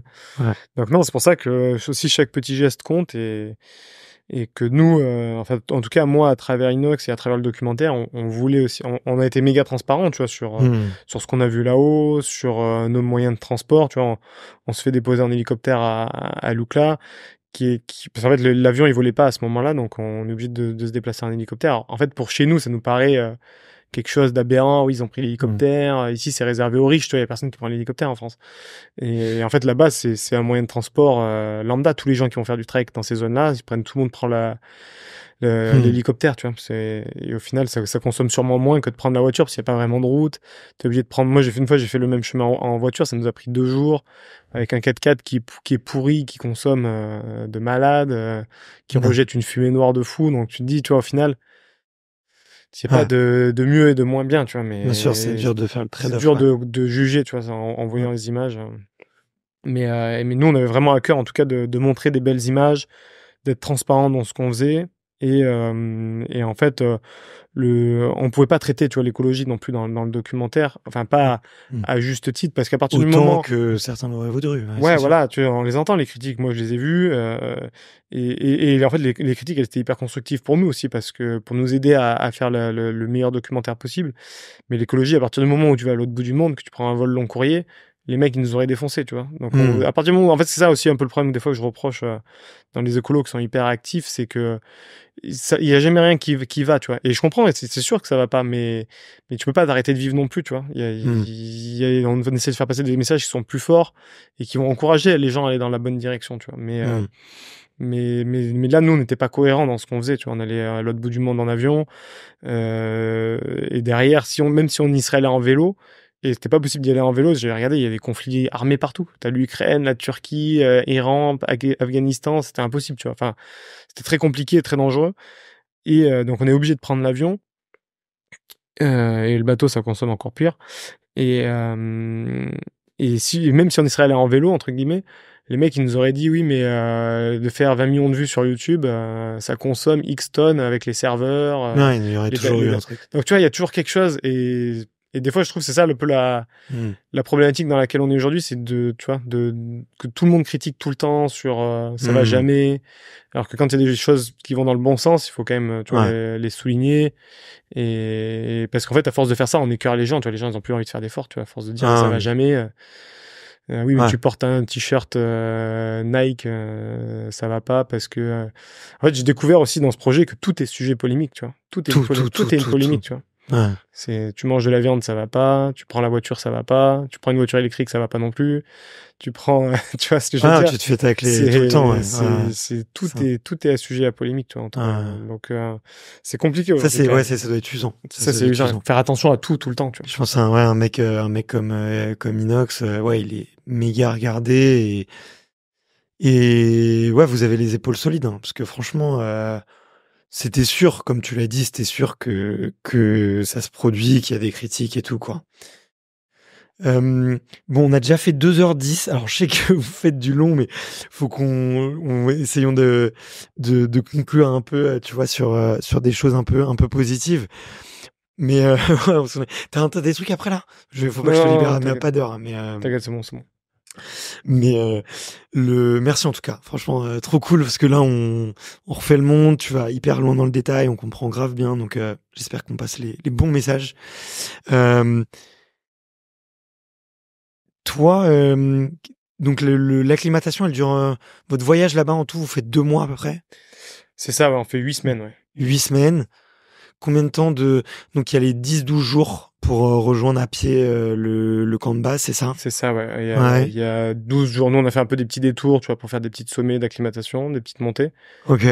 En 12 jours, on est au camp de base. Et après, quand on arrive au camp de base, en fait, tout va assez vite, hein, parce que on a donc on va dire, les 15 premiers jours de trek, d'acclimatation. On arrive au camp de base qui est à 5300 mètres d'altitude, à peu près. Et après, on fait une première rotation d'acclimatation, en fait, qui est pas traitée dans le documentaire. Ouais. Euh... Tu peux expliquer rapidement aux gens qui nous écoutent ce que c'est, ouais. Carrément, en fait, c'est-à-dire que pour monter donc là, nous, on est monté au sommet de l'Everest, mais on a mis le masque à oxygène à peu près à 7000 mètres d'altitude. Et en fait, faut qu'on soit acclimaté quand même même avec le masque à oxygène, t'es obligé de t'acclimater pour être bien à 7000 mètres, voire plus parce que avec le masque à oxygène. Donc, en fait, on fait une première rotation qui nous permet de nous acclimater. Donc, on va dormir une première nuit au camp 1 à 6100 mètres à peu près. Après avoir passé 2-3 jours au camp de base, tu vois, on passe 2-3 jours au camp de base pour se reposer. On fait une première montée au camp 1. Ça nous permet aussi de poser du matériel. Tu vois, on va poser du matériel pour être plus léger que le jour où on part pour le sommet. Donc, on va faire une nuit au camp 1 à 6100. Après, on va dormir au camp 2 à 6600 presque. Donc, quand tu remontes de 500 mètres. Donc là, on est juste... Tu redescends, en fait, à chaque fois. Tu redescends au camp de base. Non, là, on a fait vraiment une seule rotation. C'est-à-dire qu'on est monté un premier coup. Alors, on avait fait une première marche sur le Pumori. On est monté au camp 1 du Pumori. Ouais. Où là, du coup, on est monté à 5800 mètres. Donc, on a fait une première marche à 5800 mètres. On est revenu au camp de base. Après, du camp de base, on est allé au camp 1. Donc, 6100 mètres. Là, on a fait une première nuit. Du camp 1, on est reparti pour le camp 2. Donc là, 6600 mètres d'altitude. Où on fait une deuxième nuit. Là, on reste dormir 3 nuits, il me semble. Ok. Et on fait une marche pour monter au pied de la face sud, au pied de la face du nord du Lhotse, où on monte à 6800 mètres d'altitude à peu près. Okay. Et là, on redescend au camp de base. Et donc là, on a fait une sorte de rotation d'acclimatation, tu vois. Okay. Où on a passé plusieurs nuits à 6500 mètres, qui nous permet de bien nous acclimater. Et de toute façon, on sait qu'au-delà de 7000 mètres, on aura le masque à oxygène. Donc après, globalement, ça va aller. Donc c'est à ce moment-là que t'as les premiers gros effets de l'altitude et que tu trinques le plus. En fait, c'est là le plus dur parce que c'est le moment de l'acclimatation qui est le plus dur, qui est le plus compliqué à gérer parce qu'il faut pas monter trop vite, il faut s'écouter et en même temps, tu passes des nuits qui sont horribles. Tu te fais démonter par l'altitude, il fait froid. C'est quoi toi le pire symptôme que t'as eu? Honnêtement, là, cette acclimatation, ça s'est plutôt bien passé pour moi. Mais ouais, t'as mal à la tête, t'as mal à la tête, t'as l'air qui est hyper sec en permanence là, donc quand tu dors, tu vois, la nuit il fait -15, -20, ça te tue là. Enfin moi ça me fait hyper mal aux bronches, tu vois, je suis un peu sensible des bronches, donc c'est les petits masques du coup. Ouais, c'est ça, c'est les masques qu'on voit là pour la journée dans l'effort, mais la nuit tu peux pas vraiment dormir avec, donc tiens, on doit essayer de dormir avec un bœuf, mais c'est oppressant, donc tu finis toujours par dormir sans. Donc ouais, il y a tous ces symptômes là de ces effets de l'altitude qui sont un peu désagréables. Digestion aussi peut-être. Digestion, pas évident, ouais, pas évident. Moi, au niveau du ventre, ça allait, mais tu vois, pareil, faire hyper attention à l'eau, que tu dois bien faire fondre la glace. La nourriture que tu prends, tu vois, la nourriture, c'est sûr que tu prennes de la nourriture que tu as l'habitude, que tu aimes bien. Donc, on avait testé pas mal de sachets lyophilisés avant chez nous pour être sûr d'avoir vraiment des aliments que tu as envie de manger. Tu manges 100% lyophilisé? Ouais, sur les camps, ouais. T'es obligé, c'est le plus simple, quoi. T'es obligé d'avoir des... Nous, on prenait des gels, toi, type Mortine, qui sont, voilà, vraiment, qui sont vraiment pas mal pour le coup, et pour l'effort. Et après, dans les camps, on prenait des sachets lyophilisés, c'est le plus léger, en fait, à transporter, qui prend le moins de place. Et ouais, tu pisses énormément, tu es obligé de t'hydrater en permanence. Donc ça aussi c'est un peu compliqué à gérer parce que quand t'es la nuit dans la tente qui fait -15, t'as pas envie de sortir, alors du coup on utilise des bouteilles dans lesquelles on pisse, mais en même temps la bouteille il faut aussi tout de suite la vider parce que sinon elle gèle intégralement et du coup après tu te retrouves avec un bloc de pisse. Tu vois, il y a plein de problématiques comme ça qu'on se rend pas compte, ouais, tu vois. Et mais en fait cette première rotation d'acclimatation c'est la plus importante et c'est la plus dure parce que c'est là où vraiment tu ressens les effets de l'altitude plus quoi. Okay. Et une fois qu'on a fini cette rotation d'acclimatation, on redescend au camp de base et là on arrive dans une période d'attente un peu entre guillemets pour le créneau pour le sommet en fait.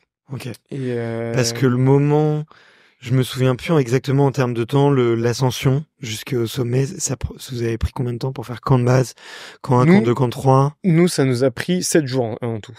Ouais. Sachant qu'on a resté 3 jours à camp 2 pour attendre la météo. Tu vois, en fait, on est monté et après on a rattendu parce qu'on n'était pas. Finalement, la météo était moins bonne que prévu. Ah ouais, on voit très bien.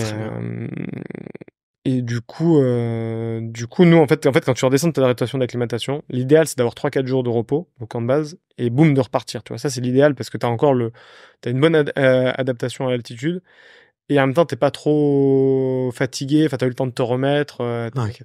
Et donc, nous, quasiment 3-4 jours après qu'on soit redescendu, il y a une fenêtre météo qui se pointe. Donc ça, c'était autour du 9-10 mai. Mais en fait, moi, je vois avec le routeur météo que qu'il y a plus ou moins 40-50 km/h de vent au sommet, quand même. Et je me dis, ok, s'il se plante d'un tout petit peu, tu vois, si c'est plus ou moins, en général, je me dis c'est plus ou moins 20 km/h. Si c'est plus 20 km/h, ça veut dire 60 km/h de vent. C'est chaud. Là, ça devient vraiment compliqué, tu vois. T'as vraiment des gros risques d'engelure et de pas réussir à faire le sommet, tu vois. Donc là, moi, je dis, moi, les gars, on laisse tomber, on prend pas le risque. Tu vois, moi, je leur disais vraiment à chaque fois, s'il y a un doute, il y a pas de doute. Donc là, il y avait un doute et j'aurais dit, c'est pas grave, on attend la prochaine fenêtre. Mais sauf que là, t'es dans un dilemme parce que la prochaine fenêtre, elle arrivait pas avant 10 jours. Et là, qu'est-ce que tu fais? Est-ce que tu refais une rotation d'acclimatation? Est-ce que tu restes au camp de base? Est-ce que tu redescends plus bas pour te reposer, mais tu perds de l'acclimatation? Donc, tu vois, il y a toutes ces questions qui sont pas évidentes à gérer, sachant que si tu refais une rotation d'acclimatation, c'est-à-dire qu'il faut retraverser l'icefall, c'est hyper dangereux, tu peux te blesser, tu peux potentiellement mourir. Donc, tu vois, il faut vraiment peser le truc. Donc, nous, on a choisi au final de rester au camp de base et de faire des petites marches autour du camp de base. Ok. Et voilà, et après finalement, là, on nous dit, voilà, le premier jour, première fenêtre météo, c'était le 19. Donc après, on se remet en route pour monter. On voulait être les premiers, en fait. On s'est dit, on va être devant un peu toute la foule, tu vois. On s'est dit, on va essayer d'être devant parce que nous, on allait assez vite comparé aux autres personnes qui allaient sur la montagne. Et en fait, finalement, le 19, la météo, ça se décale un peu, ça marche pas, donc on décale. Le 20, on me dit, ouais, le 20, il peut se passer quelque chose de bizarre, ça a pas l'air ouf. Et effectivement, le 20, c'était pas terrible. Et donc, ceux qui avaient prévu de faire le 19 comme nous, ils ont décalé sur le 20. Ils ont fait quand même le 20, mais dans le mauvais temps. Ceux du 20, ils ont reporté au 21. Et nous, on a fait le 21. Et en fait, le 21, c'était la journée parfaite, incroyable, zéro vent. On était au sommet, il n'y avait pas du tout de vent, ciel bleu, pas un nuage à l'horizon. Et par contre, il y avait du monde parce que ça s'était un peu décalé. Tu vois, le monde s'était un peu décalé. Tout s'était condensé plus ou moins cette journée-là. Donc, le 21, c'était la plus grosse journée cette année, là, le jour où nous, on y était, quoi. Tu sais combien il y a de personnes qui passent sur la journée?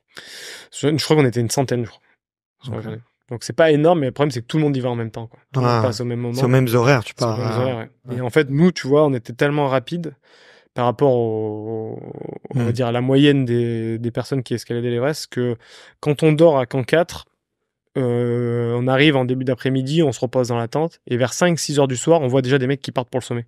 Pour faire le lendemain, tu vois.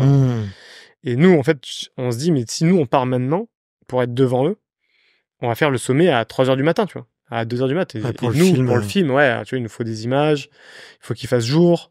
Alors oui, il y aurait eu personne, mais tu vois, se faire le sommet, d'aller une fois dans sa vie au sommet de l'Everest, il va de nuit, ça fout les boules quand même. Et du coup, en fait, tous ces mecs-là, on les laisse partir, et nous, on se dit, ok, on part plus tard, on part vers 21h, 22h.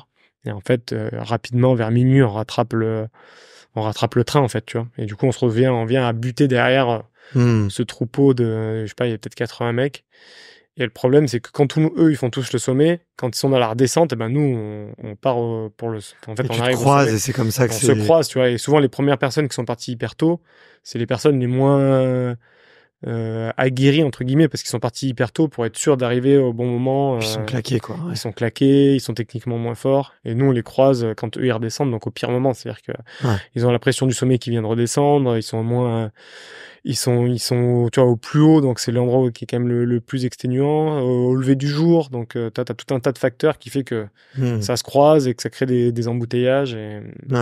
Alors que sur toute la montagne, globalement, t'es quasiment pas tout seul, mais tu vois, t'es pas emmerdé, quoi. Tu vois. Et juste hormis des petits endroits. Hormis des petits endroits techniques, tu vois, il y a un endroit là, il y avait un endroit dans l'Icefall, il y avait un mur technique, on voit dans le docu, et il y avait aussi un autre endroit qui s'appelle le Yellow Band entre le camp 3 et le camp 4 où il y avait, pareil, il y avait 4 mètres à grimper un petit peu sur des rochers, mais hyper facile, où ça faisait tout de suite tu vois, un regroupement, quoi. Un mini bouchon, quoi. Et voilà, du coup, c'est ça un peu la configuration Ok. Du sommet, quoi. Et c'est assez ouf. Et du coup, il y a une arête qui lâche. Enfin, il y a un bout de glace, il y a un bout de neige qui lâche derrière vous, c'est ça? Ouais. Est-ce que vous avez capté que il y a eu des vidéos en France de ça, genre quasiment 2 ou 3 jours après, je pense, hyper rapidement. Et personne se dit peut-être que vous étiez là à ce moment-là, quoi. En fait, ce qui est fou sur ces vidéos-là, que personne n'a vu quasiment, il y en a un ou deux qui ont vu, mais en fait, c'est moi la première personne sur l'image, c'est moi. En fait, les vidéos qui ont tourné sur Facebook, YouTube, on voit une personne en jaune. En fait, il y a 2 mecs qui sont au premier plan. Le premier gars, c'est Charles, le Canadien qui était avec nous. Et moi, je suis juste derrière. Et en fait, on me voit sortir.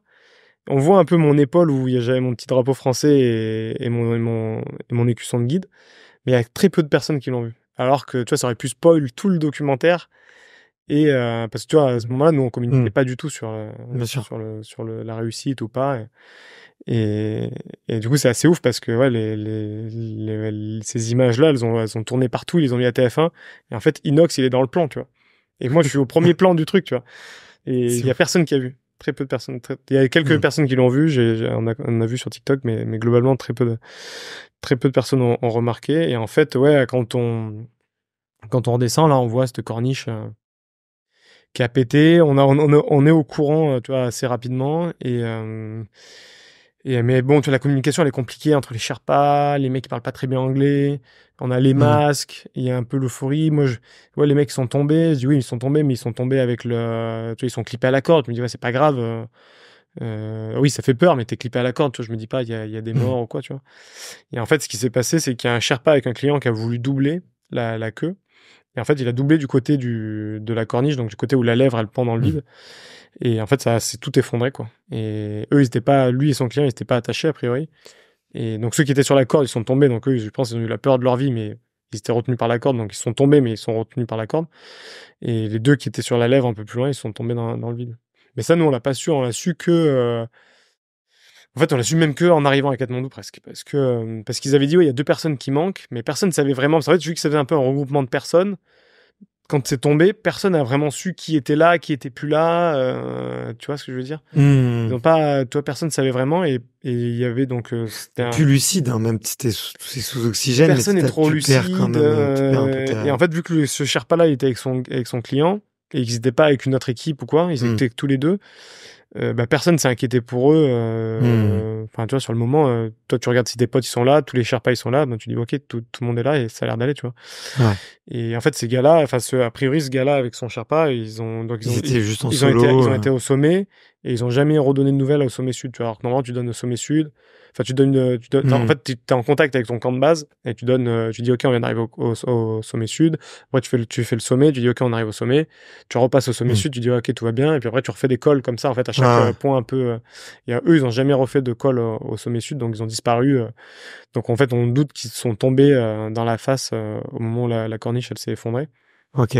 Et en fait, moi, quand on passe avec mes Sherpas, à ce moment-là, nous, on avait les drones et tout, tu vois. Donc, on se dit, si jamais il y a un secours, potentiellement, on peut aider, on peut regarder avec le drone ou quoi. Et en fait, on s'arrête 5 minutes. Et puis, moi, je regarde dans la face. Puis, c'est une face qui fait 3000 mètres, tu vois. Et je vois la corniche qui avait roulé dans la face. Mais je voyais rien, quoi. Je voyais pas, normalement, si un mec qui tombe, tu perds un gant, tu perds un bonnet, et puis tout le monde est habillé en rouge, en jaune, en bleu. Enfin, tu vois, ce que je veux dire, c'est quand même des couleurs vives. Et moi, j'ai rien vu dans la face. Tu vois, j'ai pas vu de corps ou d'indices qui pourraient te dire, tiens, il y a des mecs qui sont tombés. Donc, je me suis dit, bon, bah, il y a rien, tu vois, genre, juste les mecs qui sont tombés, ils sont pendus à la corde, il y a pas de souci, quoi. Ouais. Et voilà. Et après, c'est plutôt en descendant qu'on a appris qu'il y avait eu 2 morts, en fait, qu'on suppose que c'est arrivé là, ouais, sur le. Ok. Ouais, tu t'entends pas spécialement, c'est un peu bizarre, quoi. C'est bizarre, ouais, l'ambiance, elle est bizarre, il y a du monde, c'est quand même dangereux, et tu te croises. Qui sauve les mecs qui sont tombés, là, du coup? Enfin, qui Personne. étaient accrochés à la corde? Il y a personne qui peut. Non, mais ceux qui sont accrochés à la corde. Ah, ceux qui sont accrochés à la corde, bah, c'est leur Sherpa, quoi. Enfin, les gens qui sont un peu autour, ça aide, Ok. comme ci, comme ça, tu vois, mais oui, là où il y a personne qui peut venir te chercher, quoi. Le temps, il est hyper court. Tu vois, le lendemain, ils annoncent 50 km/h de vent, il y a personne qui peut monter. Tout le monde est avec des bouteilles d'oxygène, donc le temps, ton temps, il est compté là-haut, tu vois. Donc, tu peux pas rester. Même si le mec il est 50 mètres en dessous de l'arête, aussi bien, tu peux même pas aller le chercher parce que toi, t'as pas le temps d'aller le chercher, de remonter. Donc, c'est ça qui est un peu compliqué à gérer, quoi. Donc, mais c'est pour ça que c'est hyper important d'être au point techniquement, physiquement, et moi, j'avais aussi toutes ces responsabilités. Tu vois, vis-à-vis d'Inox, d'être sûr que les Sherpas, ils ont assez de bouteilles d'oxygène pour nous, qu'on en ait voilà, le nombre suffisamment pour eux, pour nous, pour les équipes techniques. Toi, j'avais tout calculé, ok, tant de bouteilles, il faut qu'on consomme tant. Si on consomme plus, ça veut dire qu'on a moins de temps. Donc, tu vois, j'avais fait plein de calculs pour me dire, ok, je suis sûr qu'on a assez d'oxygène et qu'on sera pas en manque quoi qu'il arrive, tu vois. Et bon, après nous, l'avantage, c'est que le jour du sommet, tu vois, il fait grand beau. Alors, il y a ce climat qui est un peu anxiogène avec ce monde, avec le monde qu'il y a et qu'on croise et tout. Mais au final, il fait grand beau. Nous, on est en pleine forme. On a encore de l'oxygène suffisamment. Là, vous êtes bien. Ouais, on est bien. Globalement, tous les voyants sont au vert, sauf le seul voyant qui est orange, c'est le monde, tu vois. Mais au final, le monde, ça se gère, tu vois. Ça nous fait perdre, allez, peut-être 20 minutes pour arriver au sommet. C'est pas très gênant. Sachant que nous, vu qu'on est plus fort techniquement que la plupart des personnes, c'est-à-dire on peut les contourner facilement. Tu vois, on arrive à passer tous les petits obstacles quand il y a du monde. En fait, le problème quand les gens ils s'attroupent, c'est que tu n'arrives plus à passer ni d'un côté ni de l'autre. Tu vois. Et les gens, ils sont tellement nuls techniquement qu'ils osent pas faire un pas de côté. En fait, tu vois, ils restent sur le chemin et ils sont tétanisés. Ouais, des fois, tu vois des mecs qui sont face à face. C'est ça, les mecs ils arrivent, ils sont face à face. Les mecs derrière, ils s'empilent derrière et il se passe rien. Tu vois, jusqu'à un moment donné, il y a un guide ou un Sherpa qui arrive, qui dit allez passe là sur le côté, qui fait une petite marche en dessous de la trace pour que le mec il puisse passer comme il faut. Tu vois. Et tant que t'as pas ça, les mecs ils peuvent pas passer quoi. Donc en fait les clients ils se figent vraiment quoi. Ouais, ça. Et tu vois, nous du coup on était quand même techniquement plus habile, donc on peut passer juste en dessous, juste à côté. S'il faut mettre un pied sur de la glace ou sur un rocher, on peut le faire. Alors que les autres, ils sont vraiment en mode, ils restent sur le chemin, quoi. Ils peuvent pas sortir de la trace, c'est pas possible pour eux. C'est inconcevable, en fait. Et puis ils sont tétanisés, donc ils peuvent pas. Donc, et le problème, c'est que le mec qui se tétanise, le premier se tétanise, derrière ça s'empile, donc les mecs se serrent. Et donc, du coup, t'arrives plus à attraper la corde, tu vois, pour te sécuriser. Il y a qu'une seule corde. Donc, souvent, tu sais, quand tu passes au-dessus d'un mec, quand c'est une pente de neige, tu fais juste passer tes mousquetons par-dessus le mec. Mais là, il faut que tu enjambes le gars, enfin, tu vois, que tu passes derrière lui. Et là, des fois, tu n'y arrives pas. Et donc, là, moi, je dis à Inès, je dis, bah, oublie la corde et tu t'attaches sur le baudrier des mecs. Donc, tu te retrouves à faire de la via ferrata sur le baudrier des mecs, tu vois, pour passer, en fait. Sinon, tu peux pas passer, en fait. Ou alors, tu passes en solo, mais je dis, il vaut mieux s'attacher sur le baudrier du mec que lui est attaché à la corde. Comme ça, t'es tout le temps en sécu, tu vois. Donc c'est quand même c'est drôle, c'est drôle. Quand même c'est très spécial, c'est très très spécial. C'est à quel point c'est dur de redescendre. La redescente. Des fois j'entends certains alpinistes qui me disent que c'est plus dur que la montée parce que la montée t'es motivé, parce que tu regardes le sommet puis ça te motive et tout, et puis en fait dans la descente t'es dans la gestion.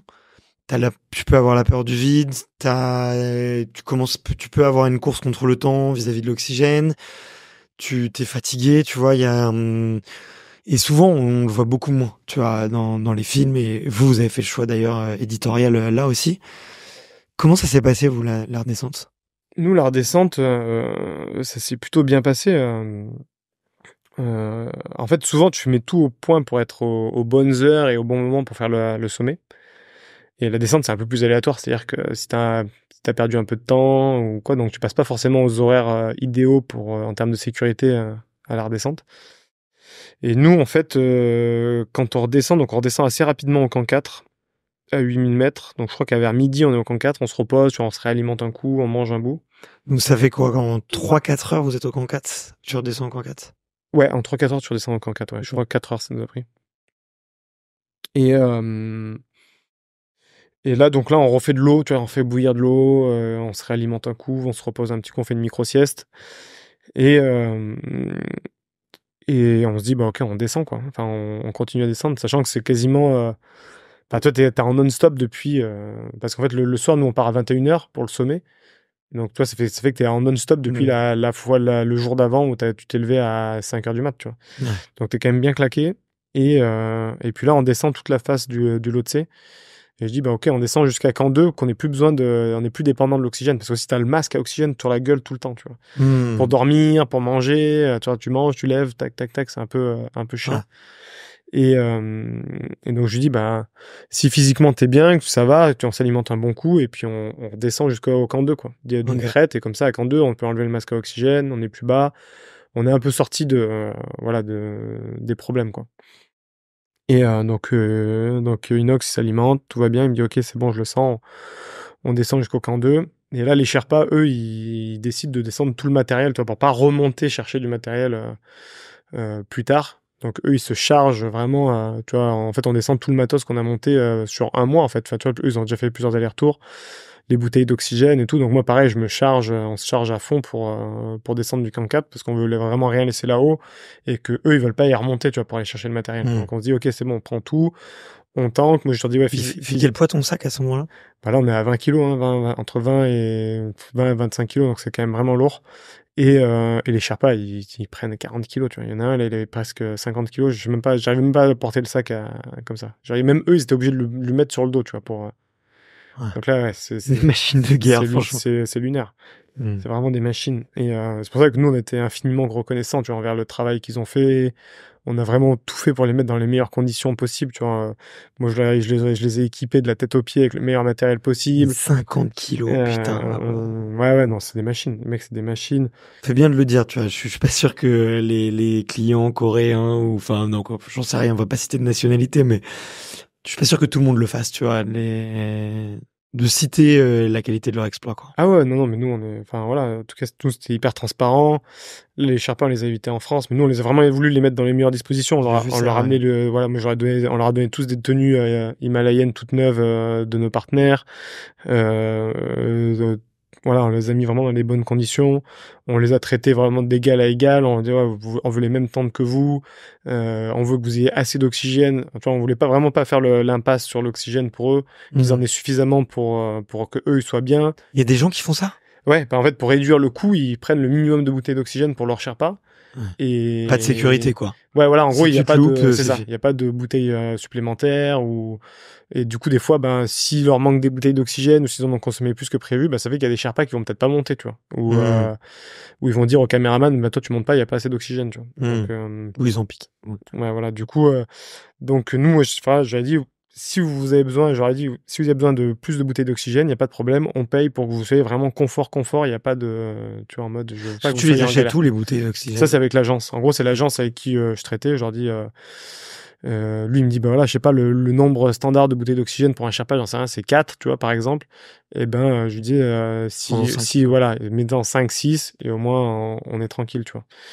Au moins on les a au camp de base et après eux ils prennent ce qu'ils ont besoin parce qu'il faut quand même les porter, tu vois, donc c'est aussi ça faut pas en prendre trop non plus parce qu'il faut les monter, c'est lourd, ça fait 5-6 kilos par bouteille, donc tu peux pas non plus en monter 50, quoi. Et puis nous ça nous fait au pire du rab pour nous aussi si jamais on a un problème, tu vois. Ouais. Donc ça c'est toute une dimension qui est méga importante. Et nous qui nous tenait à cœur, toi, de bien les traiter. Moi, quand je suis parti, je leur ai donné tout mon matériel. Je suis parti, je leur ai donné mon duffel bag, toutes mes fringues, mon matériel technique, mon baudrier, les chaussures, enfin tout, je leur donne tout. Et parce que sans eux, on peut pas faire le sommet, tu vois. C'est vraiment, ils se la tuent vraiment pour nous et vraiment, tu peux que être infiniment reconnaissant du boulot qu'ils font, quoi. Ouais. Et puis c'est des personnes qui sont tellement gentilles, tellement tu vois, innocentes entre guillemets que ils sont attachants, tu vois, ils sont vraiment attachants et voilà, c'est trop cool de lier des liens avec des personnes comme ça. Et du coup, ouais, donc quand on redescend, donc eux ils tankent, ils prennent tout le matos, moi je prends le plus que je peux, mais voilà, je suis pas aussi fort que eux. Et en fait là, moi je trouve une technique pour descendre la face, toute la face du Lhotse, qui est quand même une pente assez raide. Où en fait les cordes fixes, je sais pas qu'est-ce qu'ils ont fait quand ils les ont installées, mais c'était trop tendu et ça fait que tu pouvais pas descendre en rappel dessus, tu vois. Donc t'étais obligé de te tenir un peu à la corde, ils appellent ça du Sherpa rappel, mais c'est hyper dangereux parce qu'en fait, si tu veux, c'est une pente de glace, de neige glace, et ils accrochent la corde dans la glace, et tous les 50 mètres à peu près t'as un point de renvoi, donc t'as un point d'ancrage. Et eux ils se tiennent juste avec leurs mains comme ça, ils descendent avec leurs mains. En fait, en gros, ils ont des gants qui fracassent leurs gants en faisant du frottement avec la corde. C'est ce qui les retient, ils appellent ça du Sherpa rappel. Mais si jamais tu tombes, en fait, tu dévales le long de la pente en étant attaché à la corde, mais au moment où tu vas venir au point d'ancrage, ça va tout qui va exploser. Tu vois, ton baudrier va exploser. Donc, t'es un peu dans une fausse sécurité, tu vois, c'est un peu bizarre. Mais ça, j'ai l'impression qu'ils n'ont pas trop conscience, tu vois. Eux, ils sont attachés à la corde. En vrai, personne qui tombe vraiment parce que c'est pas très technique. Mais c'est épuisant parce que tu es obligé de désescalader. Ouais. Et en fait, nous, il y a une technique qu'on nous a appris à l'école des guides où tu peux descendre sur une corde en tension, tu vois, avec un système de mousqueton. Tu fais passer la corde dans 2 mousquetons. Et moi, je dis à Inès, voilà, vu que t'es fatigué, je vais te montrer une technique. Et là, du coup, on descend toute la face en rappel, en fait. Alors que les mecs, et du coup, les Sherpas, ils nous voyaient arriver, d'autres Sherpas, tu vois, qui n'étaient pas avec nous, qui nous voient descendre comme ça, à vitesse grand V. On se fait filer sur la corde avec aucun effort. Et eux, les mecs, tu vois, il y en a, ils se sont fait plusieurs fois les allers-retours, donc ils nous voient, et les mecs sont dégoûtés, ils disent mais comment vous faites, c'est quoi cette technique, machin. Et en fait, moi je me rends compte hyper vite qu'il faut qu'on fasse attention à pas trop montrer cette technique, parce que les mecs la maîtrisent pas, ils ont l'impression qu'ils nous regardent faire, des fois ils nous regardent passer, et ils ont l'impression de comprendre comment ça marche. Et tu vois derrière, je vois des mecs derrière nous qui essayent de faire la même chose. Je voulais terminer un peu là-dessus, tu vois, c'est est-ce que tu avais anticipé un peu le tourbillon médiatique? Je pense que moi j'avais, tu vois, de mon point de vue un peu, je regarde un peu YouTube, je regarde beaucoup les créateurs de contenu. Je savais que, enfin, ça sentait bon le succès, tu vois, mais que ça parte comme ça depuis 10 jours. Ouais. Je pense que peu de gens auraient pu le prédire et alors, je pense que Inox, il le voulait terriblement et il s'est très maîtrisé. C'est quelqu'un de brillant et donc il savait exactement ce qu'il voulait. Mais est-ce que toi, t'avais anticipé le tourbillon médiatique justement et l'enchaînement de rendez-vous, de médias, et de tout ça, quoi? Non, c'est sûr qu'on n'avait pas trop anticipé. Puis moi de base, je pensais vraiment que ça allait être centré que sur. Enfin, en tout cas, au début du projet, que le docu allait être centré que sur Inox. Et moi, j'avais pas du tout mesuré non plus sa notoriété. Et, après, c'est vrai qu'au fur et à mesure de l'aventure, notre relation, elle a grandi. On est vraiment Ouais. potes. Et du coup, maintenant, on est vraiment les deux protagonistes du documentaire. Et, et c'est vrai que, tu vois, nous, quand on était au camp de base, déjà, on a parlé pendant longtemps, tu vois, de faire cette sortie en cinéma. On se dit, ouais, c'est vrai qu'on va sortir quand même quelque chose d'hyper qualitatif. Lui, il voulait absolument le sortir au cinéma. Mais on se posait des questions. Tu vois, on se disait, est-ce que les gens, ils vont vraiment y aller? Alors que le lendemain, ça sort gratuit sur YouTube. Est-ce que les gens, ils vont aller au cinéma? On avait vraiment du mal à jauger, tu vois, quel va être Ouais. l'engouement, l'intérêt. On se disait, bon, c'est sûr qu'il y aura quand même quelques personnes qui vont aller au cinéma. Mais là, tu vois, on a fait 350 000 entrées en cinéma dans tous les pays, folie, ouais. pays francophones du monde. Enfin, en tout cas, le côté cinéma, c'était un carton plein. Derrière, ça sort sur YouTube. En 24 heures, on va taper ODD de PNL, alors que c'est un clip, tu vois, de 2 minutes. Nous, c'est quand même un film de 2h30, tu vois, c'est pas la même chose. Ouais, 11 millions de vues en 24 heures. Et nous, tu vois, Là, c'est à combien, là? là, je pense que ça doit être à 25, je crois, quelque chose comme ça. 25 millions de vues.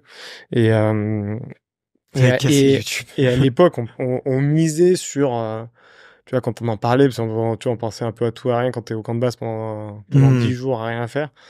On se disait, tu vois, même lui, il pensait faire entre 15 et 25 millions de vues à échelle de 3 mois, tu vois. Entre 3 et 6 mois, tu vois. Il s'est dit entre 15 et 25 millions de vues. Là, on a fait 25 millions de vues en même pas une semaine. Puis il y a Donc, TF1 là qui veut publier le film. Putain. TF1, ouais, qui va republier le film là après koh. Mais tu vois, par exemple, TF1, ils le mettent en deuxième partie de soirée. Tu vois, ils y croyaient pas trop, tu vois. Mais alors qu'en vrai, ils l'auraient mis en. Ils l'ont signé quand? Une fois que le truc était sorti ou Déjà un qu'ils ont peu vu avant, il me l'engouement? semble, un peu avant, il me semble. Ok. Déjà avant, mais tu vois, au vu de l'engouement, ils pourraient le mettre en prime time direct, tu vois, genre. Donc là, ils le mettent en deuxième partie de soirée à 23h30. Alors que c'est sûr que tu le mettais C'est encore ce truc des médias là avec les créateurs de contenu. Enfin, Ils ont du mal, hein, ils ont vraiment du mal, ouais. Ouais. Ils ont du mal à. Ils sont cons, ils ont un bijou entre les mains. Où tu vois, franchement, bref, tant pis. Et, et du coup, bah voilà, le succès du documentaire. Moi, je savais que, toi, j'ai pas mal suivi la post-prod là cet été. J'ai vu les différentes versions du docu. Je les ai aidés aussi parce qu'il y a énormément d'images qui sont les miennes. Et, et aussi pour qu'ils soient juste dans le discours, tu vois, dans ce qu'on raconte. Tu vois, qu'il n'y ait pas dans les images qu'on montre, qu'il n'y ait pas de problème technique d'un point de vue alpinistique ou dans ce que Inox il explique, que tout soit bien compréhensible et qu'il n'y ait pas de faute, tu vois, d'explication. Ouais. Et donc j'ai bien suivi toute la progression du documentaire, et je savais qu'on avait quelque chose tu vois, les peu de personnes à qui on avait montré, c'était tous unanimes, tu vois, les gens ils pleuraient à la fin, ils étaient choqués, ils attendaient pas du tout. En fait, tout le monde s'attendait à un film sur l'Everest, uniquement l'Everest, et personne s'attendait à un film qui retrace autant tu vois, entre guillemets, la vie d'Inox, toute la préparation. Et je pense que beaucoup de monde a été surpris par tout ça. Donc, et du coup, ouais, le film qui est hyper bien reçu. Et, et en final, les gens qui découvrent un peu notre relation à tous les deux. Et ouais, c'est vrai que maintenant, bah, un peu nouvelle notoriété qui Ça fait arrive 7 jours. Ça fait qui arrive 7 7 jours jours. ou ça avait commencé un peu avant? Non, déjà un petit peu avant, déjà depuis le début Hmm. du projet, enfin depuis la vidéo du Mont Blanc, je dirais, tu vois, depuis la Ok. vidéo du Mont Blanc. Et bah, c'est vrai que c'est nouveau, il y a plein de choses à gérer, il y a plein de, il y a aussi Ouais. un revers de la médaille qui est pas évident à gérer, tu vois. Et C'est quoi qu'est-ce qui est dur pour toi? bah, tu vois, quand t'es surexposé médiatiquement, faut faire hyper attention à tout. Tu peux être victime de, tu vois, d'harcèlement, de personnes qui veulent pas forcément du bien, tu vois, qui vont derrière te faire pression, Ouais. qui vont essayer de t'extorquer de l'argent parce qu'ils s'imaginent que maintenant que t'es une star, tu gagnes des millions, quoi. Donc il y a tout cet univers-là qu'il faut gérer, qu'il faut apprendre à vivre avec. Après, moi, je pense que moi, ça va assez vite retomber parce que je suis pas, tu vois, je suis pas là-dedans. Je suis pas ni youtubeur ni influenceur à plein temps et je cherche pas forcément plus que ça à faire le buzz. Moi, tout ce que je veux, c'est que la montagne, elle soit vue sous son plus beau jour et que donner envie à ces jeunes d'aller dehors, tu vois, Hmm. d'aller explorer et de découvrir cet univers qui est merveilleux, tu vois, que moi j'adore et du coup, c'est vraiment ça qui me tient à cœur. Et là, c'est un peu malgré moi, tu vois, c'est le projet qui s'est fait comme ça et je cherchais pas ni à être connu ni à me mettre en avant sur ce projet-là. C'était vraiment Hmm. dans l'échange qu'on a eu avec Inox dans son projet à lui et moi je me suis entièrement dédié pour lui, tu vois, pour sa réussite à lui, lui faire inculquer les bons messages, les bonnes valeurs et que lui soit en sécurité à tout moment, tu vois. C'est vraiment ça Hmm. en tout cas moi ma démarche et derrière bah voilà Ouais. le succès c'est un peu voilà, malgré moi et après encore une fois la communauté globalement 99,9% des gens ils sont ultra bienveillants, ils donnent de la force, ils nous félicitent, on a reçu un nombre incalculable de messages même on a reçu un message de l'Élysée aujourd'hui donc voilà pour nous Hmm. féliciter donc c'est vraiment ça touche tout le monde quoi donc Ouais. et l'amour qu'on reçoit il est aussi énorme donc Ouais. c'est trop cool. Ok. C'est dur de redescendre un peu de sa montagne du coup. Tu vas couper Euh, là. Toi aussi, tu vas couper. T'as eu cette phase un peu de coupure comme Inès il a pu avoir justement dans le reportage ou. Alors moi moins parce que du coup je suis resté un peu actif aussi vis-à-vis de mes partenaires et de ce que je fais donc moi j'ai communiqué encore un petit peu après moi c'est sûr parce que j'étais quand même sous embargo de ce gros projet et pour respecter aussi la démarche d'Inox, tu vois, je voulais pas faire le mec qui communique à outrance alors que lui il dit rien, tu vois, pour lui gratter du buzz ou quoi. C'est vraiment pas ma démarche.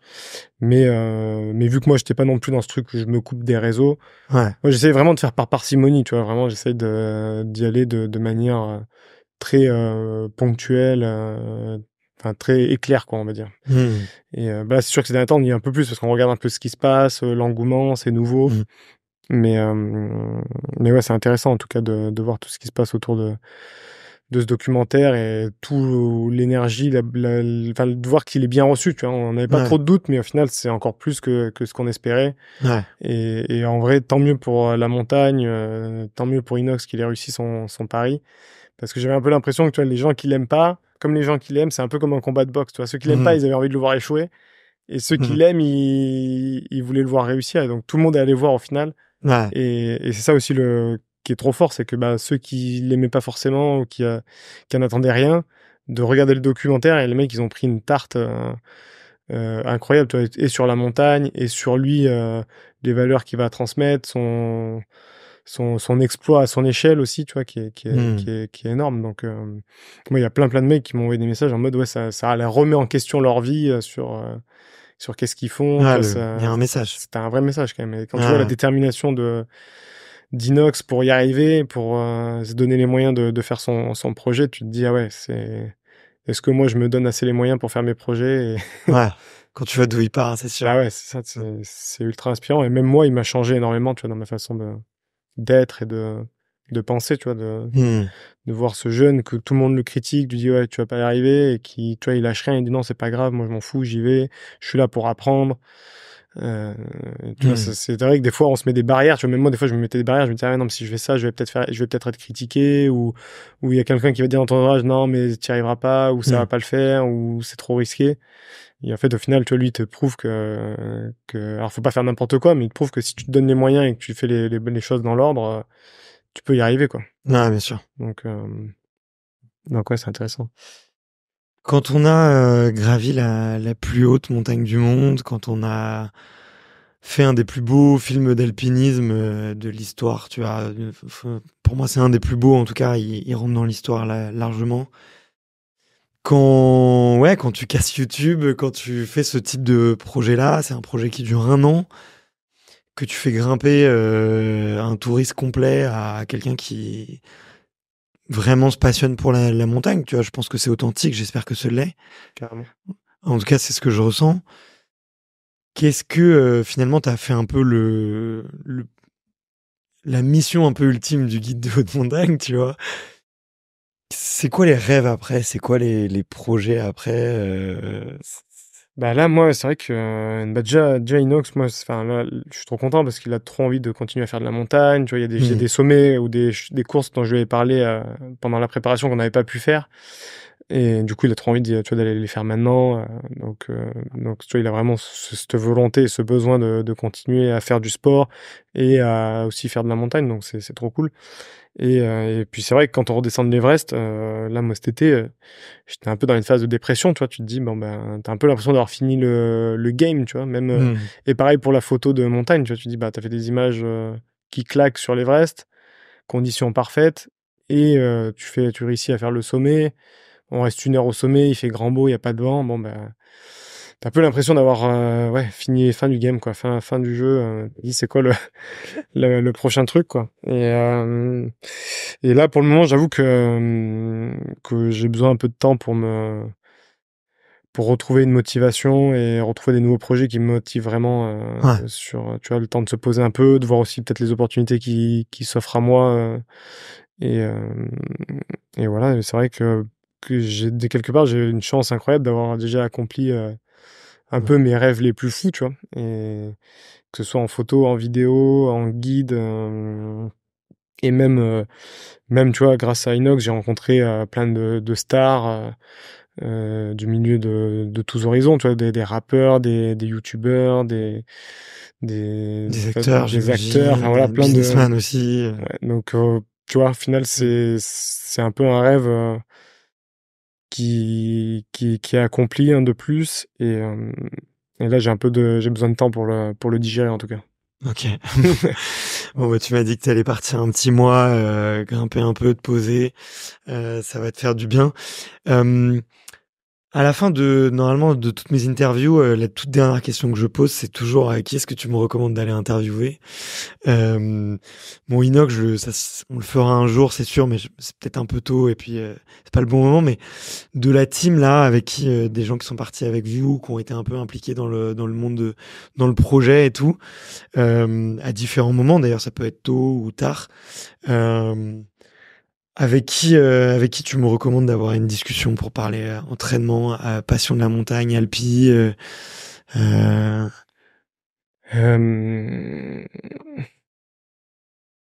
film aussi. Ouais, bah, il y a 2 personnes, alors il y a une personne qui est vraiment inspirante, qui a un profil atypique, c'est Zébulon Roche. Ouais, Zeb, ok. Zeb, qui est quand même un mec avec un parcours incroyable.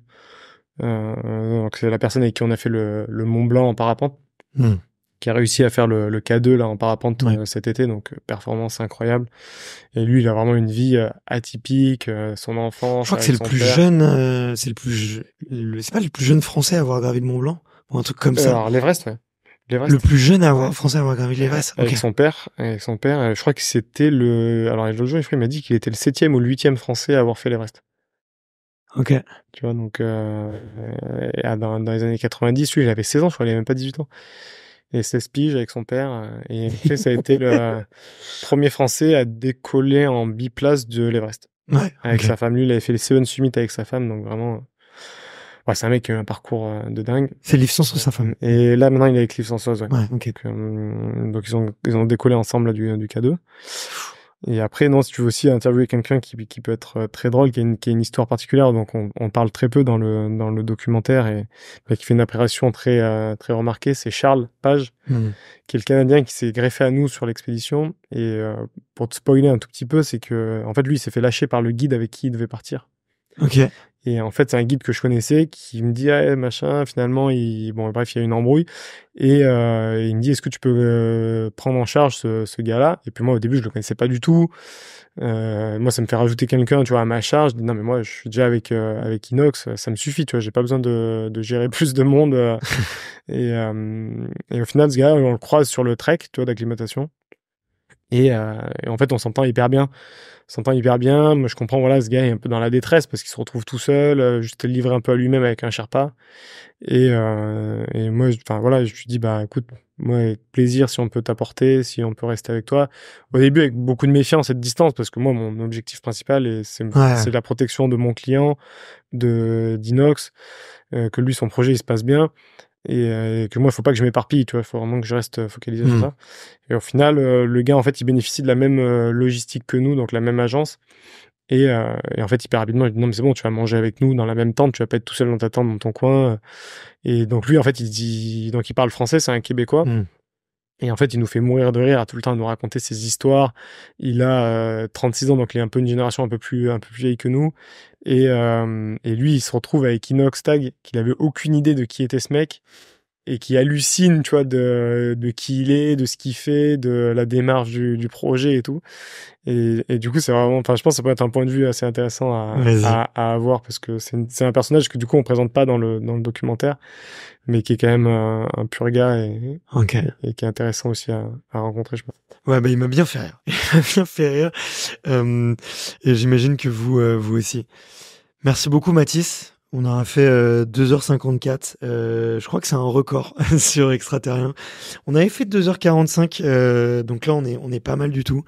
Je vais te libérer parce que je sais que tu fais un marathon médiatique et que c'est crevant. Donc merci infiniment, je me suis régalé, c'était un bête d'épisode. Franchement, c'était chambé. J'ai kiffé découvrir plein de choses que je savais pas sur toi, sur la montagne. Enfin, franchement, c'était vraiment cool. Bien que j'ai poncé quand même, j'ai poncé le documentaire, je suis allé voir un peu les coulisses et tout. J'ai appris plein de trucs, donc vraiment très cool.